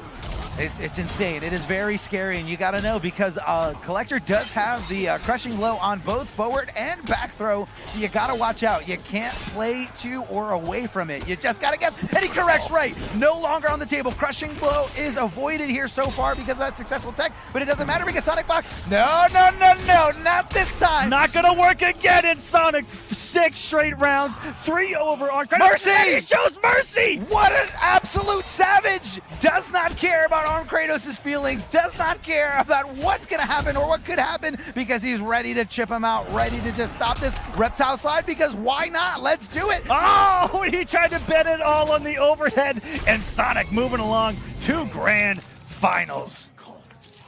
All right, ladies and gentlemen, I do have a massive update for you when it comes to the final combat. Something that we actually didn't see coming at all when looking at the points in that Samij and Kombat actually ended up tying for the 12th and final spot of the pro competition. So because there's a tie, what happens? How do we make this decision, Mr. Aquaman? There were 5 different tiebreakers. I forgot 4 of them because the first one's all that's going to matter. That's all that matters. The first tiebreaker is whoever placed higher at Evolution, and it was Samij. Samij actually gets the final combat spot over Kombat in the Mortal Kombat Pro competition. So hopefully we're going to be seeing Kombat at the last chance qualifier because he is too talented of a player to give up now. He can still qualify for Final Kombat next year. And again, to break down Final Kombat, you guys can know 12 players get there from the pro competition points, 1 player from the Intercontinental Combat, which is Nivik, who won earlier this weekend. Yesterday. Yes, just yesterday. A little scheduling things, but you know, it's okay, it's fun. Liga Latino winner, the MK Clash from the Northern Arena, and I believe that was Dr. Stabs winning that up there in Canada. Sorry, that was a Canadian-only tournament. And the last spot for this top 16 is going to be going to the last chance qualifier. And man, what a brutal tournament that is every year for these pro tours because it's it. It's do or die. You got to do it. You got to do it. And because it doesn't matter if you get top 8. It doesn't matter if you get top 5, top 3, top 2. All that matters is the winner of the last chance qualifier getting into final Here it combat. is. Tell me. Sonic Fox versus Ninja Killer. They have a long extended history on the pro competition, 6 matches overall. 5-1 Sonic Fox's favor. CEO 3-0 Sonic Fox and 2-1 Sonic Fox. 2-1 on the winner's side, 3-0 on the loser's side. At Montreal, 3-0 Ninja Killer, and I believe it was the Devora pick out of Sonic in that matchup. If I remember correctly, I don't remember anything. You get Alzheimer's. That's okay. I'm pretty sure. And it was in the same situation here where they did not play on the winner's side, and Sonic Fox is coming from the loser's side. I think this is Ninja Killer's best chance. Also, ECT 2-0 Fox's favor on the winner's side, 3-2 on the loser's side, and online NA East 3-1 Fox's favor. So they've been close here and there, but a hefty lead in Sonic Fox's favor. Although we do forget some of Sonic Fox's pick, you guys should not forget to sign up for the Challenger Series, especially because it is so easy, absolutely free, and you can do it by just accessing the Mortal Kombat 11 in-game menu from just booting up that PlayStation 4. Of course, PlayStation Gold is required for you to compete at a high level with all these other players, and you guys get access to so many things. So don't forget to sign up for the Challenger Series, and don't forget to follow NRS Esports to be up to date on that one-stop shop for all things competitive Mortal Kombat 11. Is Earthrealm flesh sweet or savory? What kind of sick-ass question is that? I must set its price. Grand Finals, here we go. NEC 2019, the final Premier Stop of Pro competition, and we've already got punishes on those advancing highs from Johnny Cage. Breaking away, utilizing those two bars, not going to have the mobility options, but you know what? Ninja Killa doesn't really wake up with the rest of them. Instead, relies on blocking and relies on his reactions. Relies on the options that the game gives him, those multiple different delay options, into buttons, into jumps. Just utilize everything the game gives him. Like I said, that's what the top players do. That was a massive whiff on the down two, and here comes Sonic on the prowl. So that was Ninja Killa sniffing out Sonic Fox's down two and not down twoing himself fast enough, or it could be the fact that Collector lowers his hurt box when he does down two, which makes his down two an incredible anti-air, which is what Sonic Fox has been utilizing this whole weekend. That's one of those mysteries. We'll have to send it to the Mortal Kombat Mythbusters, Armo. That's it. See if they can figure it out. Let's start it up. Somebody start that YouTube channel. Mortal Kombat Mythbusters, you guys are going to make a fortune, I guarantee it. Guarantee. Everybody's watching fighting games right now. Big jump-in kick here. Going with the show-stopper specific move here, and closing it out is Ninja Killa. Although he did have a rocky start against Sonic Fox, especially out the gate, Sonic Fox connecting perfectly with that full combo. Ninja Killa looking so strong right now. This is his tournament to win. He does have 2 tournament lives. He has to lose 2 sets in order to not make it out here. And hold on. Multiple times, Sonic just using the mobility to get out of the jump normal ranges and actually punish these jumps. We saw it back-to-back against Arn Kratos and already picking up where they left off here in Grand Finals. Oh, big the whip throw! Here we go, back on the offense. Here is Sonic. No breakaway available. Cashing out maximally. Big damage here. 32% for Collector. Not too shabby. And hold on, a little failed escape. Sonic Fox thought he was going to go for the throw mix and not go for the corner positioning, but Ninja Killa said, I'm going to counter that and go for the corner positioning. I love talking to top players about that. How it's the mind game. It's not the mind game.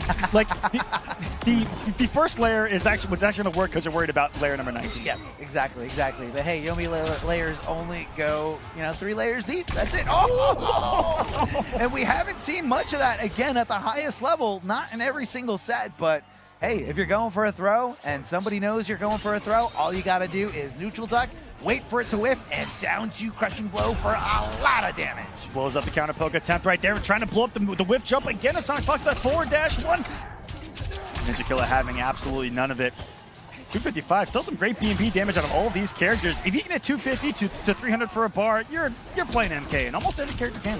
Yes, that's right. Every character does have access to almost the same amount of damage. Little intricacies here and there, a little bit more, a little bit less, depending on what resources are available to you. A lot of down ones. Did I just see 3 back-to-back down ones here from Ninja Killa? That's the mix-up. That's the mix-up. You don't think I'm going to do it, especially when, I got this nice little life lead, and especially when so much is on the line. Oh, he's looking for anti-air. He was looking for anti-air stand 1. Such an early jump kick by Sonic, and that's what's so hard to anti-air when it's active. You have to hit it before it's active, or hope that you get your hitbox or box interaction just right. But that's the thing. If you hit that kick button a little too early, you're going to be not as plus on the way down. Sonic, I'm shocked he didn't anti-air with his fatal blow right there. Maybe thought he was going to kill. I think with 317 left, it would have been enough. And just like that, Ninja Killa dashing up with the down 3. I thought he had all day to have that reaction, but maybe that might not be a part of Sonic's game plan. Like, he doesn't naturally react with fatal blow in that situation. No, definitely not. And right there, what Ninja Killa was doing was just, securing that final little play there, going for the down 3 into the rising star, having the bar to amplify it, and forcing at least 3 hits in case Sonic Fox did block that down 3. I love how Ninja Killer has absolutely no fear of being in Sonic's space, where everyone else has not wanted to be next to Collector and eating mix-ups off of the pokes, off the multiple different throws, just ready for it, ready to challenge Sonic, ready to win NEC. Can he do it? He absolutely can, especially if he keeps playing this well, knowing when that throw was coming. And Sonic Fox threw the round away there, just didn't want to deal with it, and instead right there at the end, looking to teleport out for round 2 positioning, but Ninja Killer completely denying those attempts and saying, you're staying right here in this corner. Sonic Fox teleports out of there anyway. Yes. It doesn't matter. It doesn't matter. Somebody nerfed this teleport. Ninja Killer reacting to the startup of teleport, not realizing where it's going to end up, making it read that was going to be the close one, doing that 1-2, and Sonic Fox finally getting opened up, and beautiful anti-air into full combo conversion in the corner. Now, Ninja Killer has done a tremendous job of fighting his way out of this position that has killed so many other players in this bracket. And that leaves you at the perfect space of stand 4, which is hard to contest. Collector. It is a very tough thing to contest, and really what Collector's trying to do a lot on your wake up. It's just all the mind games, the mind games. Here's the mace that I'm going to charge at you. Never mind, dash cancel, command grab. What did you think? What did you think I was going to do? That was beautiful. He's just sitting there holding that, canceled, and that's hard to react to. It's pretty quick. Again, 10 frames.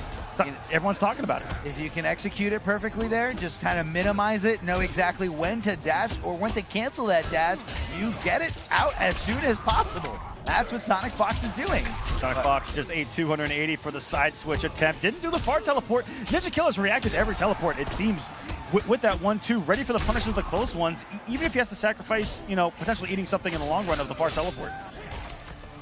Slamming him down here. Oh, a big wake up 3 invulnerable frames for Ninja Killer to get past any of those normals. Jumping over to the other side for the corner switch, going for the mid command grab. Only way to avoid it is to jump. And that is so dangerous to do at the highest levels of Mortal Kombat 11.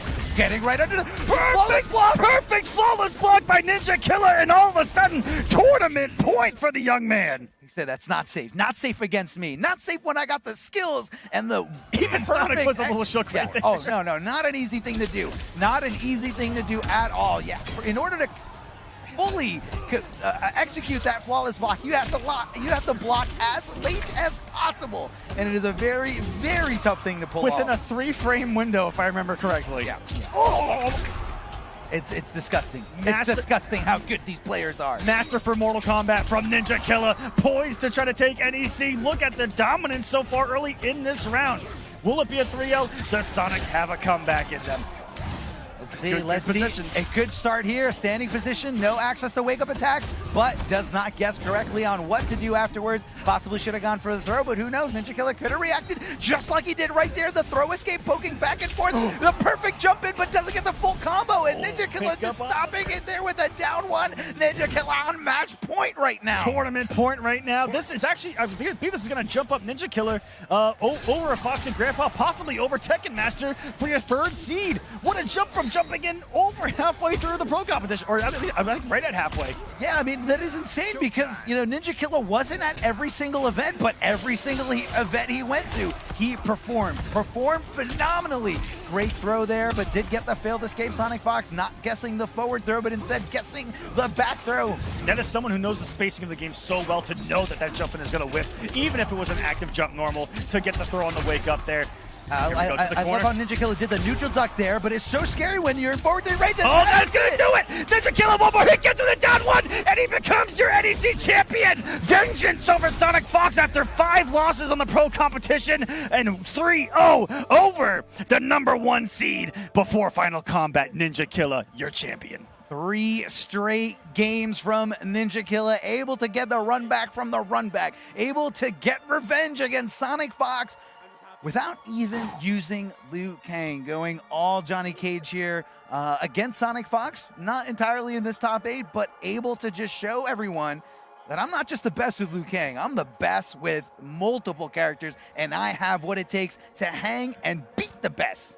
And the best is known as Sonic Fox, but not today. Today, your winner is Ninja Killer. And also, Sonic I would have thought that maybe a switch would have come at some point, but it was all collector all the way through, and it was a phenomenal watching experience, a viewing experience, and for all of these players, so many variations that are coming to competitive kind of newly here. The more we get into it, post patch, Arn Kratos coming in here getting third. Congratulations there, coming in here with Soul Eater and Warlock Shang, absolutely dominating the winner side bracket. Yeah, I mean, and look, this is how it panned out. Arn Kratos representing Russia solely here. And performing well, getting that third place. But look at the 3-0s. All the 3-0s in the lower bracket, the loser bracket, the nether bracket, whatever you want to call it, have all been dished out by Sonic Fox. He 3-0'd everybody in his loser's path, but when he got to the grand finals, Ninja Killa gave him a 3-0 of his own. Just so strong. Congratulations to everyone in this top 8. You saw there in fourth. It's going to be Kombat. But that monumental point, how it worked out in the pro competition for Kombat and Samij to tie, and for Samij to have that tiebreaker over him because of the Evo placement, because Evo was worth the most on the pro competition. Yes. I believe if it didn't go down to the Evo, like let's say for argument's sake that they somehow had the same placement at Evo, it would have come down to their overall placement in the offline events, and then for some reason, if those overall placements from all the offline events that weren't Evo, and if all those were the same, it would have come down to their placement in their online events, them both being from the East Coast of Northeast.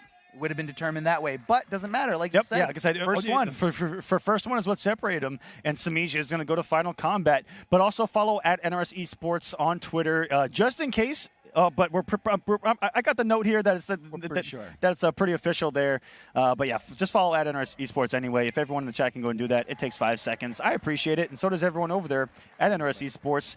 All things Mortal Kombat 11, all things competitive. Yes, everything from a local scale to a major scale to everything in between. You guys can keep up to date with NRS Esports. Twitter is just a great place if you're just an FGC fan at all. So much information there, whether you're looking for tech, beefs, or just how much fun all these offline events really are. You get a lot of evidence on there. Big shout outs to everybody out there in the Twitterverse. Yep. Once again, congratulations for Ninja Killa for winning NEC, an absolute threat going into Final Combat, if I may say so. And I believe with that victory, not official, unless I refresh this page. Hold on, watch this. On Smash UG, the points update live on the pro competition. It has been so helpful for us on commentary, all the staff here throughout the pro competition that it does update live. And Ninja Killa confirmed past Tekken Master for right now with 10 points. That is incredible. To be your third seed going into Final Combat. That is incredible. Also because Tekken Master opted, because of where his placement was, and he didn't have too much to risk for Final Combat, he opted not to go to East Coast Throwdown, and he also opted not to go to this weekend event, which was the last stop here on the Pro Competition Tour. Maybe that cost him the difference in seeding. Not too much, going from third place to fourth place. Nothing a little too crazy. But if you look at it this way, because Tekken Master dropped down from third to fourth, he is now going to be on the same side, potentially, yes. Yes. As the number 4 seed, he's going to be on the same side as the number 1 seed, which is Sonic Fox. So right now, going into Final Combat, 1 seed Sonic, 2 Dragon, 3 Ninja Killa, 4 Tekken Master, 5 a Foxy Grandpa, 6 Dizzy TT, number 7 Deoxys, 8 Hayate, 9 Rewind, 10 Scar, 11 Jelly Jiggler, and 12 Samij. Samij made it in there. Like I said, as soon as Samij lost in the tournament, he pretty much switched seats with Tweety and said, it's out of my hands. Now, Tweety's the one that's no longer sweating. Tweety is in. Jelly Jiggler is in. And Samij on the sidelines, just waiting, just looking, trying to see, trying to make sure that Kombat does not defeat Sonic Fox. And he didn't. That's right. He did not. So Final Combat is set. NEC is set right here. And I hope you guys have enjoyed all of the action here. I know I have. From start to end, I can tell you those pools were some of the most exciting pools that I've been a part of, just walking around, seeing all the upset faces, the surprises, everyone just going, what's going on here? The tears, the devastation. I mean, again, these guys, everybody who competes at a high level, it's unlike, it's the same thing as everything else. If you're really passionate about it, you put your time into it, you put your effort, you put your emotions, and it's hard. We've seen some upsets. We've seen it really destroy someone on the inside because you put so much effort into it and you want it so bad, and when it just gets away from you, It hurts, man. You remember what it was like competing. I know. It hurts. It does. A lot, actually. But, guys, I think that's going to do it for us here at Northeast Championship. Hope you guys have enjoyed the final premier stop of the Mortal Kombat Pro competition. The last chance qualifier is the final remaining piece. I believe Liga Latina as well. Be tuned in to NRC Sports for updates there as far as where and when LCQ is, and a final combat on top of that. That is going to be what's coming up next. We keep telling you to follow it because that's where the information is going to be. It's pretty simple. Step 1, step 2. But thank you so much from all of us here in Philly this weekend. Thank you guys for watching. And Miguel, it's been an absolute pleasure. Absolute pleasure is all mine, Mr. Aquaman. I can't believe we got to just commentate side by side this amazing top 8. So that's it for us this weekend. Guys, stick around. We got one more little break for you, but that's pretty much it. See you later, guys.